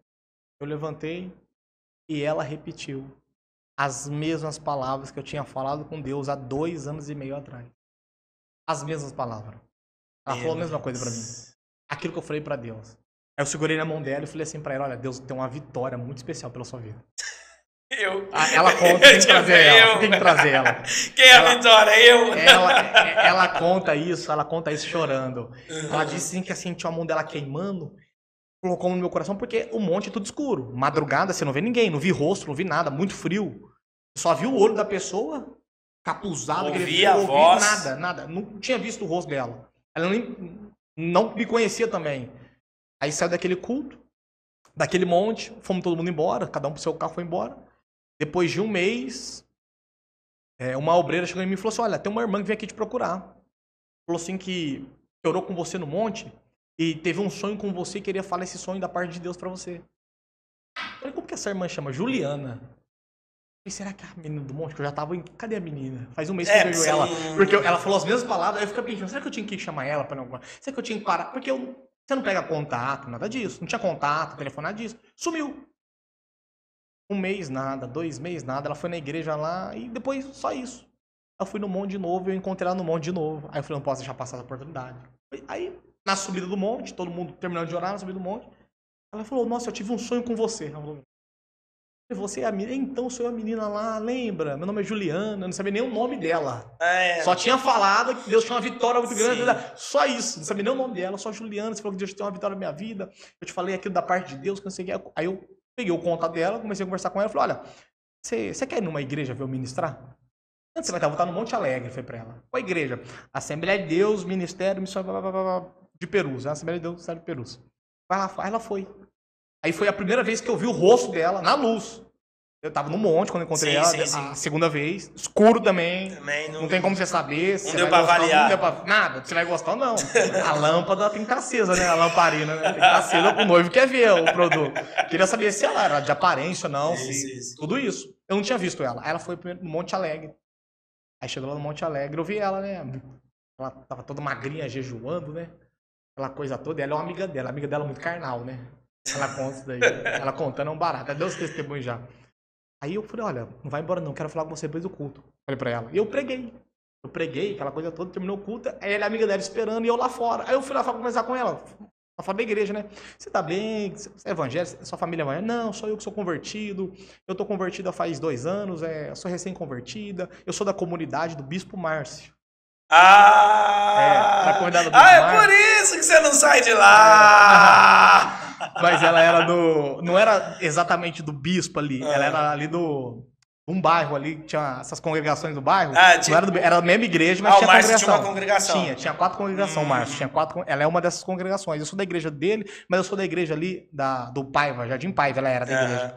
Eu tô muito feliz, que não sei o que. Eu falei, não, olha. Aí a amiga dela, aí eu comecei, falei, vamos ver se a menina é de Deus mesmo. Eu falei, nossa, mas essa roupa aí, ela com um vestido bem largo, né? Bem de crentona. Sim. Essa roupa aí tá meio estranha, né? Eu falei, acho que ficou bem? Ela, mas eu tô em consagração com Deus, que não sei. E a amiga dela, eu falei pra ela, essa roupa aí, que homem que vai pra ela com essa roupa? E a amiga dela achando que... Eu falei, então, né, você viu? Falando com ela. Ela, mas misericórdia, eu tenho isso no meu coração, a minha fé, que não sei o que, não sei o que. Essa mulher da minha vida. Eu chamei ela no celular, liguei pra ela e falei, só deixa eu te falar. O que você acha, Gibi? Eu acho que você pode ser o homem da minha vida, ela falou pra mim. Então eu serei o homem da sua vida. Vamos orar 6 meses. 6 meses. Então, 6 só meses. Oração. É porque eu aprendi assim, né? Deus amor de eu aprendi assim. Depois de 6 meses eu vou lá na tua casa falar com o seu pai. Oramos 6 meses. Deu 6 meses, só oração. Ela ia na igreja, às vezes ia me ver pregar. Eu visitava a igreja ali, ia me ver pregar. Aí ela fez um propósito com Deus. Se ele for de Deus mesmo, ele vai no encontro. Como que chama a igreja que fez o encontro? Uma igreja... Até não tinha uma... esqueci o nome da igreja. Sara Nossa Terra. Sara Nossa Terra fez um encontro. Peco, eu já preguei encontro mais de 200 vezes. Sim. Eu já fui encontrista, encontreiro, encontro não sei do que, encontro do silêncio. Já preguei tudo sem imaginar, eu já preguei. Falei, eu vou. Falei pra ela. Aí nesse encontro eu já cansei de ir em retiro. Carnaval, eu prego de tarde, manhã e noite em carnaval de retiro. Eu tô em retiro de carnaval pregando. Eu fui nesse encontro, aí tem aquela lei do silêncio, né, da Sara Nossa Terra. Você que é da Sara Nossa Terra, você vai saber o que eu vou dizer pra você. Você não pode conversar com ninguém. Tá quieto, não pode falar, que não sei o que. Aí eles colocam a mão pra você receber o Espírito Santo, aquela coisa toda, mas eu já... Você já sabia? Já sabia, já vim já. A bagagem total de oração, que não sei o que. Aí eu orei junto com o pessoal do encontro, o pessoal ficou meio assim, falou, mas não precisa de encontro tá aqui não, mas ela fez um propósito com Deus. Se ele for o homem da minha vida, ele tem que ir no encontro. No encontro, você está entrando a primeira vez na igreja. Sim. Eu fui como se eu estivesse entrando a primeira vez na igreja. Não era cristão, nada disso. Então eles vão te falar o que é Bíblia, vão te explicar o que eu já era pregador da palavra. Tudo isso. Sim. Santidade, ela fez propósito com Deus. Deu 6 meses. Nesse propósito, deu 6 meses, em cima de 6 meses. No outro dia eu fui lá falar com o pai dela. Sentei. Pai, a mãe, ela, né? Falei, tô aqui pedindo a mão do seu filho de namoro. Ele parou, o pai dela. Ficou meio nervoso o pai dela, né? Meu nome é Rodrigo, não sei o que, tu pediu filho de namoro. Mas e aquela pergunta? Veio do sogro? Trabalha com o quê? O que você faz da vida, meu sogro? Falou, oi, seu João. Te amo, seu João. Eu falei pra ele, eu sou pregador da palavra de Deus. Ele falou assim pra mim. Olhou pra Vandira, que é a sogra. Minha sogra assim, apaixonada em mim. Olhou pra mim, né? Mas o que é isso aí? O que você faz? Falei, eu prego a palavra. Aí você ganha dinheiro pra isso? Falei, às vezes. Falei pra ele. Às vezes quando? Eu falei, às vezes tem um dia da gasolina. Meu Deus. Ele olhou pra Juliana e falou assim, é isso daí mesmo? Então tá bom, então, você quer? Falou pra Juliana. Aí ele falou, eu permito, aí eu posso fazer uma oração? Ele estranhou, né? Porque ele não era evangélico. Sim. Então, aí levantando, fiz uma oração ali e comecei um relacionamento com ela. Ficamos 2 anos de casamos. 1 ano de namoro, 1 ano de noivado, casamento, rápido. Sim. Então, esse lance, pra quem, vamos supor, tem algum jovem que quer começar esse ministério de itinerância, qual seria o seu conselho? Meu conselho? Ora, quem abre porta não é o homem. Você que tá me ouvindo aí, você que tem essa chama no coração de ministrar a palavra do Senhor, de ser um ministro de Deus. Quando você olha no altar e fala, meu Deus, eu quero a unção desse rapaz, eu quero falar igual a ele, você tem uma chamada no teu coração. Mas não adianta você não dar uma resposta para o seu chamado. Se você lê Êxodo capítulo 3, a Bíblia diz que Deus chama Moisés através de uma sarça ardente. Mas no versículo número 4 e 5 diz, e vendo Deus que Moisés virou para ver, falou Deus a Moisés. Ou seja, A sarça ardia, só que Moisés olhou e não se virou. Enquanto Moisés não se virou para Deus, Deus não falou com Moisés. Ou seja, você precisa dar uma resposta para o chamado de Deus no teu coração. Você tem um chamado de Deus no seu coração. Você quer ser um pregador da palavra. E se você não dá uma resposta para isso, não vai acontecer nada. Ou seja, você quer ser pregador da palavra? Se prepara. Ora. Busca. Porque quem abre porta não é o homem. É Deus.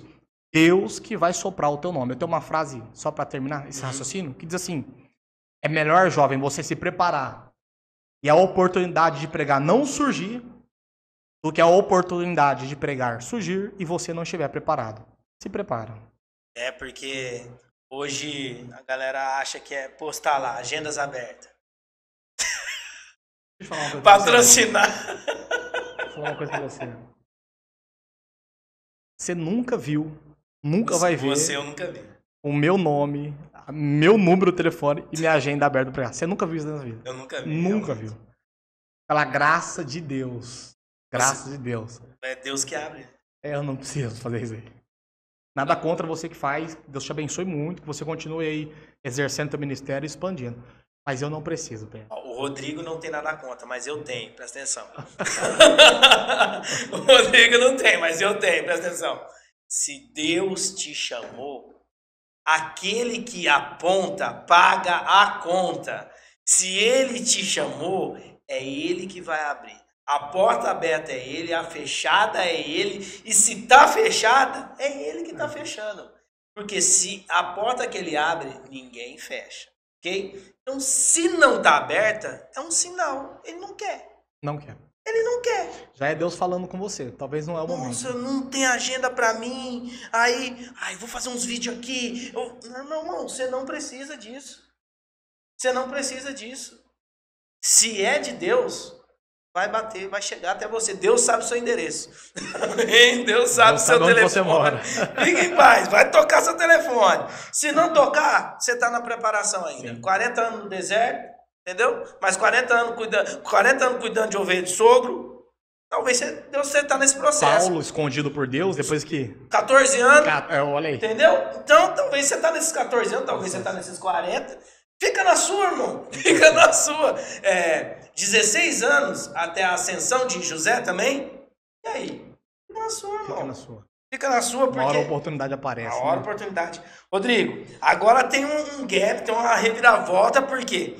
Pregador itinerante, viajando, pá, tal. Beleza. E você, advogado. Não, peraí. Jogador de futebol. Pregador itinerante. Mototáxi. Nossa, tem mototáxi aqui. Olha a minha vida aí. Jogador, mototáxi, itinerante. Eu não sei o que é melhor. Itinerante ou mototáxi? Vamos lá. Jogador, mototáxi, itinerante, advogado criminalista. Agora advogado criminalista, pela graça. Paz do céu! Com escritório, tudo formado. Como é que foi esse... Da onde saiu essa chama de ser advogado? Eu sempre... Vamos lá. Minha esposa.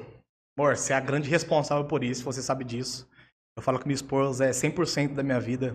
A Bíblia diz aquele que achou uma mulher, achou uma pedra preciosa, né? Eu achei o diamante de Deus.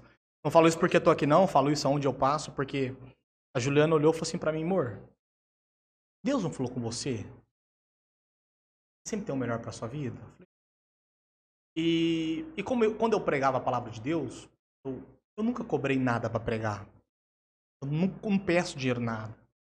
Pastor, 1.000, 500, 200, 100 reais, 50 Você não pede o valor mínimo, Rodrigo? Não tem valor mínimo. Nada. Eu nunca pedi. É por isso que eu acho que eu tenho agenda, ó. Já fica a dica. Os casos que o povo me chama.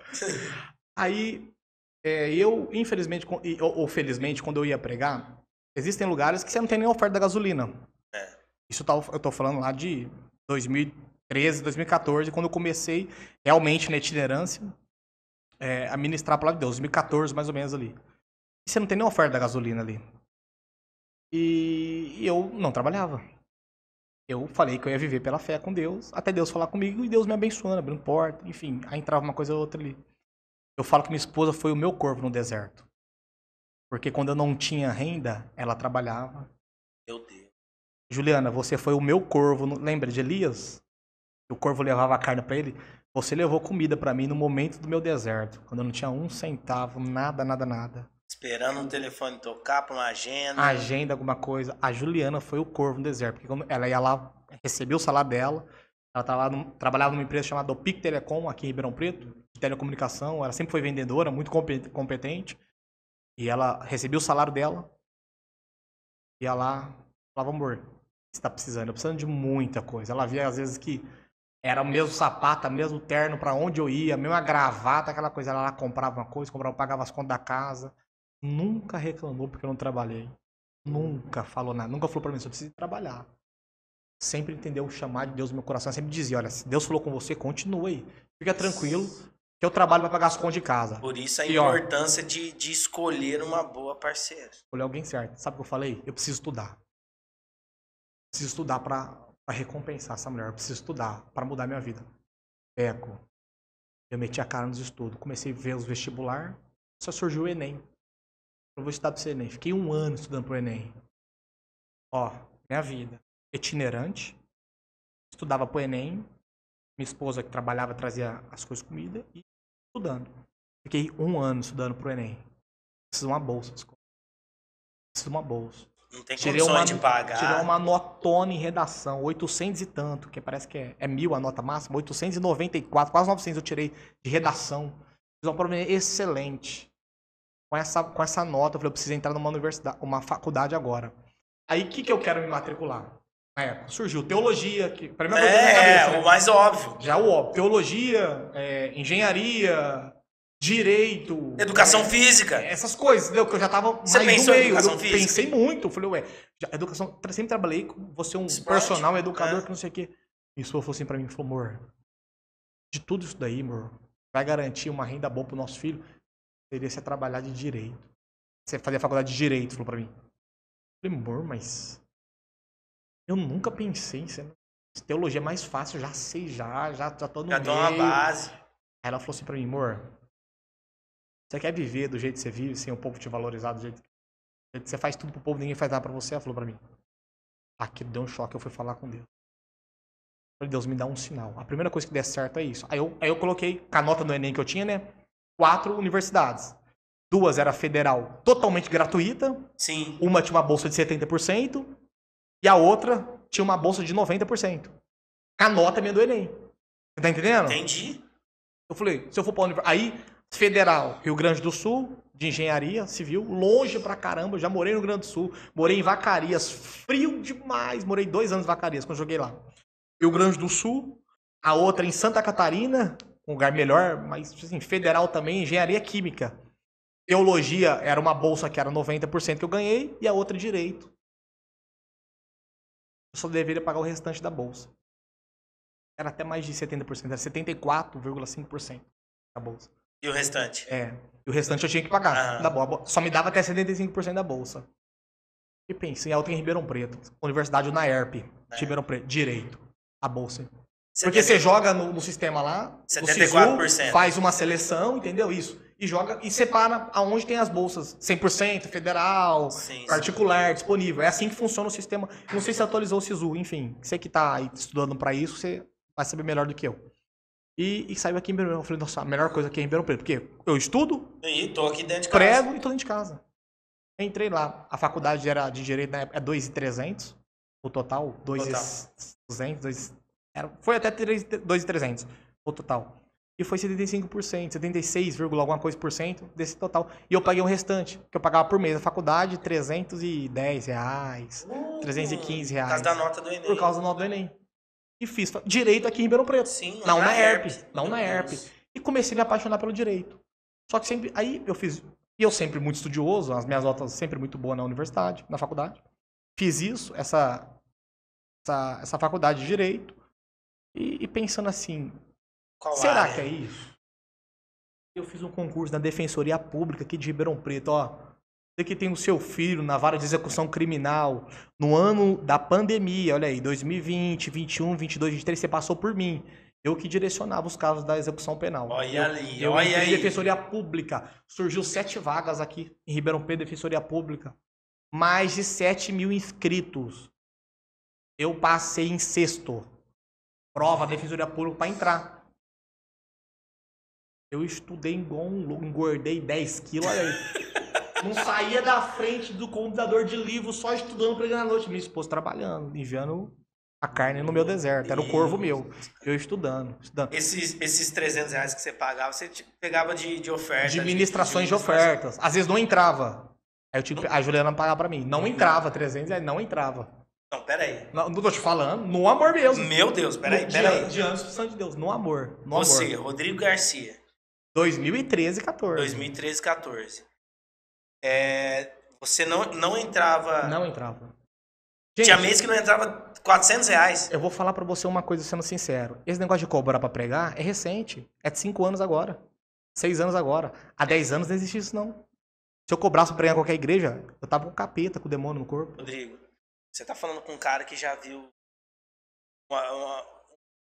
um jovem pregador reclamar porque o pastor deu 100 reais pra ele. Maluco, 100 reais pra mim era meu pai amado. Eu saía dando 2 mortal da igreja. E assim, não é qualquer ministração, não. É oração por libertação, pra Deus realizar milagre. Batismo com o Espírito Santo. Infelizmente, o pastor Elton me conhece, eu não consigo só pregar. Deus me move. Eu queria pregar e ir embora pra casa. Você sabe que não acontece isso, entendeu? Sim. Deus sempre fala alguma coisa pra mim, me move algumas situações, então não é só a pregação. Não entrava, ela às vezes inteirava, assim, no amor mesmo. No amor mesmo. Tô falando que pregar, hoje em dia, pregar virou hoje profissão. Ser pregador é profissão hoje em dia. Os caras fazem campanha de voto aí, arranca. Internet. Põe esse nome aqui, revelação pela internet, você vai lá, faz o debola, o cara arranca dinheiro seu. E nem Deus falou nada, não. É só coisa do coração dele falando pra você que você tá se enganando. A Juliana, então, te ajudava ali. A Juliana me ajudava ali na inteira, quando desce, às vezes eu conseguia com as ofertas pagar, às vezes não. Mas o problema do direito não é só a mensalidade, livro. Quem pagava livro era ela, 400, 500 reais de livro. Passa uma e coisa aí você fez esse concurso pra passar na Aí eu passei em Defensoria Pública, eles me davam ajuda de curso pra mim. Então, que eu entrei lá como estagiário no começo. Sim. Eu entrei na vara criminal da Defensoria Pública. Na vara criminal. Primeiro eu entrei na vara civil, né? Que foi onde me colocaram, me acomodaram lá. Dr. Samir, Deus abençoe sua vida. O defensor público aqui de Ribeirão Preto, muito amigo meu, tem um número dele aqui, a gente conversa. E aí eu falei, doutor, aqui não é pra mim não. Ele, não, você não pode sair daqui. A gente virou tão amigo. Eu falei, não, aqui não é pra mim não. Eu não mexo, eu não consigo ficar fazendo divórcio. Lá só divórcio. Na pandemia, entrava assim 10, 20 divórcios nessa pauta por dia. Na pandemia, os casal foi morar junto, aí o pau quebrou. Divórcio pra tudo quanto é lá. Nossa, aí divórcio pra tudo quanto é lá. Eu falei, isso aqui não é pra mim não. E eu estudava, presta atenção. Entrava às 7 da manhã, saía às 11h30, meio-dia, da UNERP. Entrava às 1 da tarde no estágio, trabalho, depois era meu trabalho. 1 da tarde e até às 5 da tarde. Às 1h05 eu trabalhava na Defensoria Pública. E à noite eu pregava. Sim. Entendeu? Com esse dinheiro do trabalho, do estágio, que era R$950, é isso aí, R$950, eu ganhava de estágio, a 1h05, no começo estagiando, Defensoria Pública. Fiz a prova do concurso, passando lá. Estagiando. R$950 eu pagava, comecei a pagar parcela da universidade, sobrava alguma coisa, eu e minha esposa só na gente vivia. O que ele sobrava? E foi assim, eu fiquei lá quase 3 anos, estudando Defensoria Pública. Me formei, graças a Deus. Aí depois da formação de direito, canudo, foto, aquela coisa, vem a questão. Você precisa passar na OAB? OAB. Gente, vou dizer pra você. Você que tá fazendo direito, a OAB não é de Deus. Aquela prova foi o Satanás que fez aquela prova. São 80 perguntas, você tem que acertar metade. 40. Mas assim, são todas as áreas do direito. Todas. E tem mais de 15 áreas do direito. Penal, civil, tributário, agrário, papapá, ambiental. Um monte de coisa. Direito internacional, direito... tudo. Meu amigo, quem estuda pra direito sabe. Eu conheço gente que reprova faz 10 anos, 15 anos na prova. Detalhe. Mentiram pra você. Disseram pra você que a pior fase é a primeira. Negativo.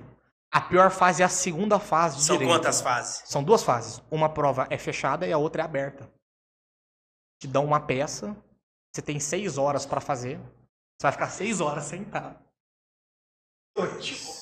Eco. 6 horas. Eu vou fazer em 4. Você não faz. Você vai Não é de Deus. 6 horas, vai ficar sentado. Te dão uma peça no caso. Por exemplo, eu passei na primeira fase, Sim. vai vir a segunda fase. Eu escolhi na segunda fase e eu fiz trabalhista ainda, hein? Ó, fiz direito trabalhista na segunda fase. Pode cair alguma... Você tem que acertar a peça, errou a peça, perdeu. São mais de 30 peças trabalhistas. 30, mais de 30. Fácil. Mais de 30. Criminal, então... Você não se assustar, vou nem falar. São muitas peças. E você não sabe qual é a peça que vai cair. Vão te dar um enunciado. Você vai ler o enunciado e tá, resolva. É aberta. Você vai ter que fazer a peça. À mão, eles vão avaliar tudo. Como é que você se preparou para a OAB? 1 ano Também, estudando. de novo. Eu fiz um curso muito bom. Olha, talvez você tá reprovando muito. Posso falar ou não? Pode? Chama CEISC, lá do Rio Grande do Sul. Um dos melhores cursos de direito aqui do Brasil, de aprovação. Eu fiz 1 ano de curso. Fiz 1 ano, fiquei 1 ano estudando. 1 ano. Isso eu já estava formado em direito, mais 1 ano de estudo. Ó, 5 anos de universidade. 5 anos. Mais 2 anos de estágio obrigatório. Você tem que fazer estágio obrigatório, você que faz direito, você sabe disso. Então, 5, 7. 2 anos. Mais 1 ano de curso. 8.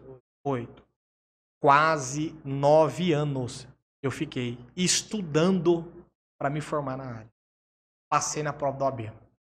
Segunda fase, quando eu vi meu nome lá... Quantas vezes você fez a Eu prova? fiz uma, graças a Deus. Você passou na primeira? Eu na primeira. Meu Deus, é que você eu também estudou... Eu estudei bastante. E assim, tem gente que fica 5, 6, 10 anos. Eu irmão. entrei numa sala, o cara tava 15 anos tentando passar na prova. 15 anos. Sabe o que é 15 anos? Você sabe a frustração?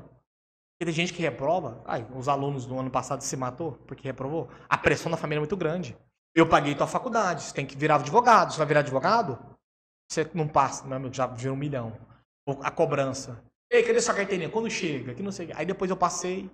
Final de ano tomei posse. Tem as fotos da posse, tem no meu Instagram também. A posse da OAB. Aí você fala, ai, cumpri. Meu amigo, é só o começo. Você não sabe a prática. É, né? Você só sabe a teoria e a prática. Já foi na delegacia de polícia? Já teve uma audiência de instrução e julgamento? Como é que você chegou na criminal? Como é que você... Por que você escolheu a criminal? Perdão, eu pulei. Da civil, não era meu lugar. Eu falei, doutor Samir, eu preciso sair daqui. Eu fui pra criminal na execução. Eu me apaixonei. Eu vi um caso lá de um pai de família que tava na audiência, ele ajoelhava lá, dizendo que ele nunca tinha tocado a menina, por estupro. Olha aí, olha o caso polêmico. Caso de estupro, Defensoria Pública pega tudo isso. Pega tudo. Caso de estupro, e ele dizendo, eu não toquei nela. O que aconteceu? A mãe disse que ele tocou na enteada. Tinha estuprado a enteada. A menina, no primeiro depoimento, disse que tinha acontecido, depois tinha negado. Ele estava sendo na audiência. É aquela coisa toda. Eu vi a atuação de um defensor público aqui de Ribeirão Preto brilhantemente nesse caso. Falou, excelências, pela ordem. Eu já defendi gente aqui que foi confessa. Já defendi criminosos e estupradores. Mas esse homem aí, eu tenho certeza que não tocou nessa menina. Aí pediu de novo pra psicóloga. Porque aí vem a psicóloga, vai falar com a criança, enfim. Aí a criança desmentiu, falou, minha mãe falou pra mim que tinha falado que ele tinha tocado, mas ele nunca fez nada comigo, ele sempre foi meu pai pra mim, que não sei o que, o cara já tinha sido, meu amigo. O cara já tava preso. Ele tinha sido preso preventivamente, porque tinha sido um caso muito escandaloso, entendeu? Então assim, preso com um monte de cara, sofreu traumas impagáveis. Se não fosse a atuação desse defensor. Aí eu falo pra você, e aí? E se é você? Você tá falando a verdade? Aí eu não defendo o estuprador. Tá bom, e se for mentira a acusação? Aí as pessoas sempre perguntam, mas você é pregador, advogado criminalista? Eu sou. Mas como você consegue? Eu falei, porque Jesus consegue também. Eu brinco, né? Mas por quê? Porque ele é meu advogado. Quando você chegou até ele, você era como? Você era bonzinho, gente boa? Eu brinco, né? Você é bonzinho. A Bíblia não diz isso? Filhinhos, não pequei. João não vai dizer? Se você pegasse teu advogado, junto ao Pai. É Jesus Cristo justo. Ele é teu advogado. Assim, Jesus tem uma profissão, eu brinco, né? A profissão dele é ser nosso advogado hoje. Ele será nosso juiz. Mas hoje, Ele é o nosso advogado. ele é nosso advogado. É assim que a Bíblia diz. Eu também tenho a profissão de Cristo. Eu me apaixonei pela área criminal. Porque eu fiquei lá quase 3 anos, só na criminal. Então, Sim. eu entendo tudo de execução. Entendeu? Progressão de regime, aberto, semi-aberto, fechar, tudo. Cálculo da pena, questionar cálculo, inquirição de testemunha, inquirição de polícia, enfim. Tudo isso daí eu faço. Então, assim, eu me apaixonei por isso. E eu vi uma frase de alguém que falou assim pra mim, Rodrigo, trabalhe naquilo que você ame, porque você nunca vai precisar trabalhar. Eu amo ser advogado, Bel. Eu amo. E eu só pego causa criminal. Eu posso pegar outras coisas, porque na igreja aparece muito INSS, trabalhista, eu não pego. Eu foco na criminal. Por quê? Porque é o que eu sei fazer bem. Se eu for fazer outra coisa, eu não faria tão bem. Entendeu? Eu sei fazer muito bem o que eu faço, acompanhar a diligência. Mas quem te ensinou isso? A prática ninguém te ensina. Eu fui meter a cara. Eu sou pregador do evangelho. Você está passando tempo aí de conversa? Não, irmão, eu falei pra você, velho. Agora é do nosso jeito. Eu sou pregador do evangelho. E pregador do evangelho é tudo cara de pau. Eu tenho que falar pra todo mundo ouvir. Não posso ter medo, não posso ter vergonha. Exato. Eu fui lá, não sabia comentar na delegacia. Eu fui lá na porta, lá batendo na porta da delegacia, entrei lá dentro. O cara falou, oi, tudo bem? Quem é você? Eu falei, sou advogado. Tirei minha carteirinha do OAB, tá aqui. Ele, ô, doutor, tudo bom? Ali, ó. Eu chamei o agente, né? Eu nunca vim aqui, falei pra ele. O que eu faço? Ele, ô, doutor, não, fica tranquilo, vou te falar. Toda vez que você vir aqui acompanhar um cliente seu, algum preso, alguma oitiva, alguma coisa, você vai direto no delegado ali. Ali é o lugar seu. Você é advogado, aqui é papel. Eu não sabia onde que ia entrar. Aí eu fui lá. Eu fui uma vez, fui 2 vezes, aí peguei a prática e acabou. Visita presídio. Primeira vez no presídio. Fui aqui na P1 de Serra Azul, penitenciário 1 de Serra Azul. Nunca tinha entrado no presídio. Falei, Jesus, e agora o que eu faço? Paro na porta, vou reto. Parei na porta. Falei, eu sou advogado. Falei pra mulher lá na porta. Agacho. Ela, ô, doutor, tudo bem? Falei, tudo. Eu vim ver um cliente meu que tá aqui. Tem um cliente lá na execução. Ah, tudo bem, doutor. Eu vou pegar o nome da sua placa. Eu chamei ela. Tudo é pergunta. Quem tem boca, vai a Roma, né? Pergunta. Eu nunca vim aqui, eu falei pra ela. Eu estaciono aonde? Eu vou na onde? Eu converso com quem? Ah, doutor, primeira vez, doutor? Não, fica tranquilo, a gente vai anotar aqui. Lá naquela portinha, lá na frente, é o lugar que os advogados entram. Você vai fazer um cadastro lá, vão te receber, tem uma água, um café pra você tomar. Você vai passar ali, depois você vai ver o teu cliente, reservadamente. Já foi me explicando, mulher, educadamente, tranquilo. Um agente público, é carcereira que falam, né? O linguajar, né? E aí foi assim, a prática. Ó, uma coisa é você aprendendo no livro, outra coisa é você estar em pé pregando pro povo. Né? A prática é diferente. E Deus muda tudo na prática. Graças a Deus eu me apaixonei. Hoje, Quantos anos você tá atuando mesmo? Atuando mesmo. Na criminal, 2 anos eu tô atuando realmente na criminal. 2 anos já. Tô atuando. Sim. 2 anos. Muitos casos, Rodrigo? Eu tô com... ativo ou todos os casos que eu já peguei? Fala um aí, um bem escrapuloso, assim, bem... Ó, todos os casos que eu já peguei já 72 casos, todos, o total. 72 clientes eu já representei. Tanto na esfera de execução criminal ou na esfera de primeira instância, que é a penal. Porque são coisas diferentes, execução e na penal. Uma coisa é execução, é você tá cumprindo a pena, outra coisa é você tá começando, aí estão te acusando. O MP te acusou. Tem que apresentar uma defesa, resposta à acusação. Vou te defender, e é isso. Por N situações. E muitas coisas. Nossa, muitos casos, muitas coisas. Graças a Deus. Deus tem abençoado. Bastante. Às vezes eu posto alguns conteúdos, eu levanto de manhã para ir fazer viagem, para fazer defesa em falta grave de reeducando em Galha, Presidente Prudente, Presidente Bernardes, a região de São Paulo praticamente inteirinha aqui. A gente tem. Cara, que incrível sua história, cara. Não, mas assim, de toda a sua história ali, depois da itinerância, o protagonista é você, mas o coadjuvante ali é sua esposa, né, cara? A Juliana sempre Caraca, é o meu combustível, a Juliana, né? Porque é difícil uma mulher hoje que compra essa briga, né? Sim. Não entendi o seu propósito, vai lá, vai estudar, vai pregar. Nossa, caralho. Eu falo pra ela que é amor, né? Você sabe, né, mano? Não tinha nada, não tinha R$1 no bolso. Claro. Não tinha dinheiro pra pagar a universidade, eu tinha nada. Nem pra comer eu tinha. Claro. Não tinha nem pra comer, não tinha. Trabalhar, via da fé. Rodrigo, e uma das coisas que também fica marcado na na sua vida também é que Deus te usa, né? Igual você fala, né? Que às vezes você quer pregar e você quer terminar e Deus não deixa. Uma vez nós fomos fazer o chá revelação desse cara. Nossa. Aí a Flávia foi decorar o chá revelação, aí a Flávia foi falar, o que você acha que é? Aí você falou assim, não é que eu acho. Deus me falou que é menino. Aí ele falou, não, mas e se for menino, qual vai ser o nome? Aí você falou o nome, e se for menina? Aí você falou, não é menina. Aí a Flávia falou assim, não, mas qual é o nome? Eu não pensei no nome, não é menina. Não tinha nome mesmo. Mas você não tem nome pra menina? Cara, mas e se for menina? Aí a Flávia, aí você falou assim, só se Deus errou. A Flávia foi a decoradora do meu chá revelação. Eu falei, caraca, velho. E a menina? E é menino, né? Ela perguntou pra mim, e qual é o nome de menina? Eu falei, não tem nome de menina. Você não pensou? Não tem nome de menina. É menino. Ela, não. Mas se for, eu falei, não é. Só se Deus errou, eu falei pra ela. Deus não erra, eu falei pra ela. Porque a minha promessa é que Deus falou o seguinte pra mim. Isso, aí você explicou essa que num determinado tempo eu ia ter um filho. Meu filho seria um homem. Ia ajudar num chamado que Deus teria na minha vida com 36 anos de idade. Eu não sei o que é ainda. Eu tenho 34. Daqui 2 anos, Deus falar algo na minha vida que Ele falou comigo quando eu tinha 19 anos de idade em oração. Vou falar pra você. Você pode até não acreditar, achar que eu tô falando alguma coisa porque eu tô num podcast.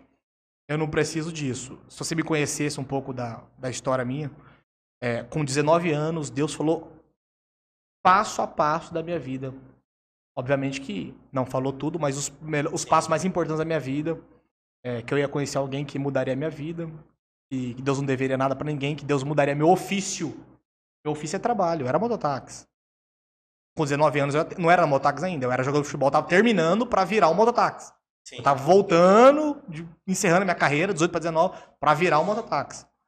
Deus mudaria meu ofício, minha profissão hoje, eu sou advogado. Olha as coisas.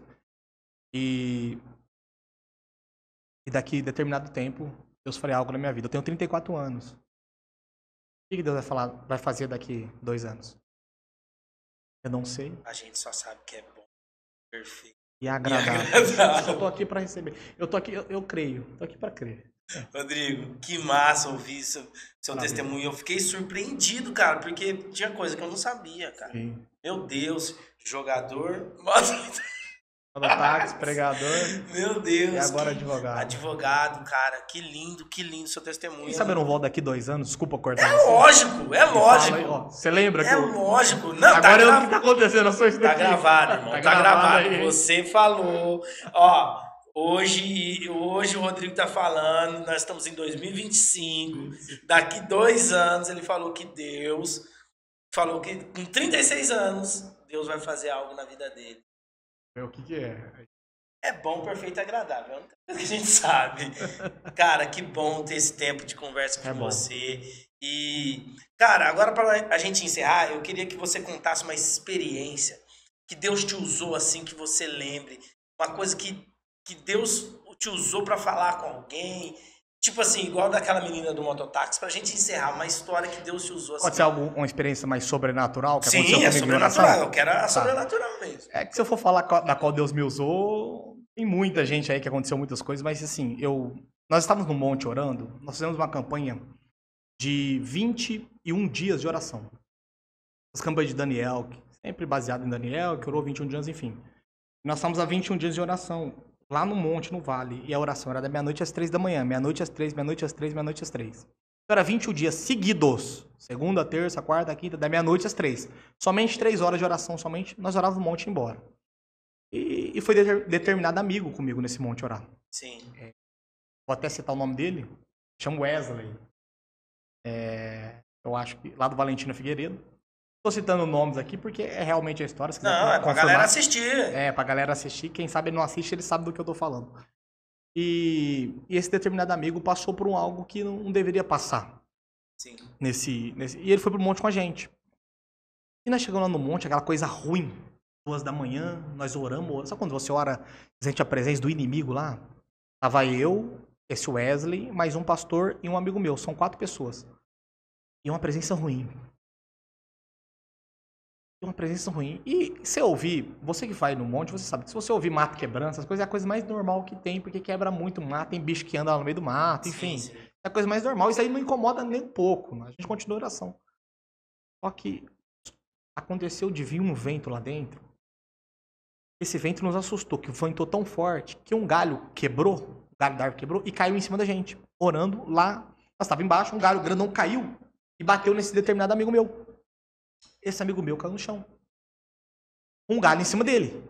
E a gente pegou o tronco da árvore, quebrou o galho e tirou o galho de cima dele. E ele tinha machucado aqui o braço. Um pastor estava com a gente, levantou e correu para frente da entrada, porque o monte tem uma entrada, ele correu na entrada e começou a gritar: sangue de Jesus tem poder. Aquelas coisas de bem pentecostal, né? Sangue de Jesus Cristo tem poder. De repente, eu senti um arrepio na espinha. Eu falei: o diabo tá aqui. No monte. No monte. Eu falei: o diabo tá aqui. Eu senti um arrepio na espinha. Por Deus que está no céu, pela minha vida, meu filho, pela minha esposa. Quando eu olho para frente, é como se fosse um vazio. Eu vou descrever para você. Eram as 2h40 da madrugada, mais ou menos. Eu olho para frente, não é uma sombra. Eu vou tentar descrever para você entender. Um vazio escuro na minha frente. Era como se fosse alguém colocou um objeto escuro na minha frente, tava parado, como daqui no Ian, né, que ele chama? Ian. Daqui no Ian. Estamos aqui 1 metro, 1,5 metro, 2 metros, parado. Eu gelei, eu parei. Quando eu olhei pro lado, esse pastor tinha corrido, fora do pastor. O outro correu junto com ele, ficou eu e esse amigo meu, é o Wesley. Sabe o que eu tô falando? Eu olhei pra frente, as 2 pernas dele levantou. Ele segurou aqui em mim, foi arrastando. Ele conta isso daqui, tem que trazer. Vai lá, Valentim Figueiredo, pergunta pra ele. Ele segurou aqui em mim. Falou assim pra mim, alguma coisa tá me puxando pra trás. Quando eu olhei, as 2 pernas dele levantadas. Olha, eu arrepio falando isso. Eu segurei aqui no braço dele. O sangue de Jesus tem poder. O sangue de Jesus tem poder. E começou a puxar ele. Ele, Rodrigo, me ajuda. E começou a puxar. Eu comecei a cenar junto com ele, pra dentro do mato, junto com esse Wesley. E eu clamei na 7ª vez que eu falei: o sangue de Jesus tem poder, nós repreendemos você no nome de Jesus. Ele caiu no chão. Eu levantei e falei: corre. Ele levantou, saiu catando folha, correu pra fora, eu corri pra trás, aquele medo. Essa experiência sobrenatural me marcou a vida toda. Chegamos lá fora, os 2 pastores que foram com a gente, o pastor tava com o olho regaladão dentro do carro. Mano, você é louco, a gente viu um bicho, nós achou que era uma onça que passou por trás, tava entrando lá no monte, a gente correu com medo. Eu falei: vocês estavam malucos? Deixou a gente sozinho lá, porque vocês não falaram nada, não deu pra falar, não saiu voz na garganta, gelamos, correndo com medo. E esse amigo meu, aí sentou, conversou com ele, aí ele falou: olha, eu preciso confessar algo pra vocês. Antes de vir aqui, eu passei ali na Brasil, a vida no Brasil. Eu deitei com uma prostituta, enfim. Na brecha. E na brecha, Abriu a brecha. e eu tava na campanha com vocês. Sabe do que eu tô falando? Todo mundo sabe disso. E eu tô aqui hoje falando pra vocês que eu não deveria estar lá. Desde lá de cima eu vi alguma coisa me acompanhando, eu sabia que eu não deveria entrar. O que eu tô fazendo aqui? Eu entrei pra orar com vocês. Esse dia, eu vou dizer pra você, ninguém me contou. Não li em lugar nenhum, não vi em revista nenhuma. Esse dia foi um dos dias mais terríveis do meu evangelho. O mundo espiritual é real. Tem um outro testemunho que eu conto também, talvez eu não vou contar para encerrar aqui, mas também é um testemunho que uma jovem foi arrastada lá no vale, no fundo. Muita gente sabe disso. Isso daqui tinha muita gente comigo, isso daqui tem uma filmagem, tem que achar a filmagem. Tava filmando um monte. Uma jovem entra dentro do mato e desaparece. Terminando a oração, nós em campanha, eu com uma determinada igreja aí do Ipiranga, né? Não vou citar o nome, com os pastores que me chamou pra ir. O pastor me ligou pra mim e falou: profeta, vamos numa campanha com nós, último dia da campanha, você não quer ir lá não? Eu falei: pastor, senti no coração de ir. O pastor parou o ônibus, desceu muito jovem da campanha no ônibus. Eu cheguei e falei: meu Deus do céu. Campanha do quê? Campanha de consagração, de santidade, batismo do Espírito Santo, libertação. Aí eu entrei no monte com esses jovens pra orar. Uma menina manifestou, ela entrou no meio do mato, todo mundo foi embora, acabou o monte. Pastor na frente da oração e eu só intercedendo. E eu vi que a coisa não tava bom. Eu falei: deu 40 minutos de oração, 40 minutos. Eu falei: pastor, vambora. Não tá legal aqui. Ele tinha uns 80 jovens. Pra terminar. Sim. Uns 80 jovens. Eu falei: não tá legal.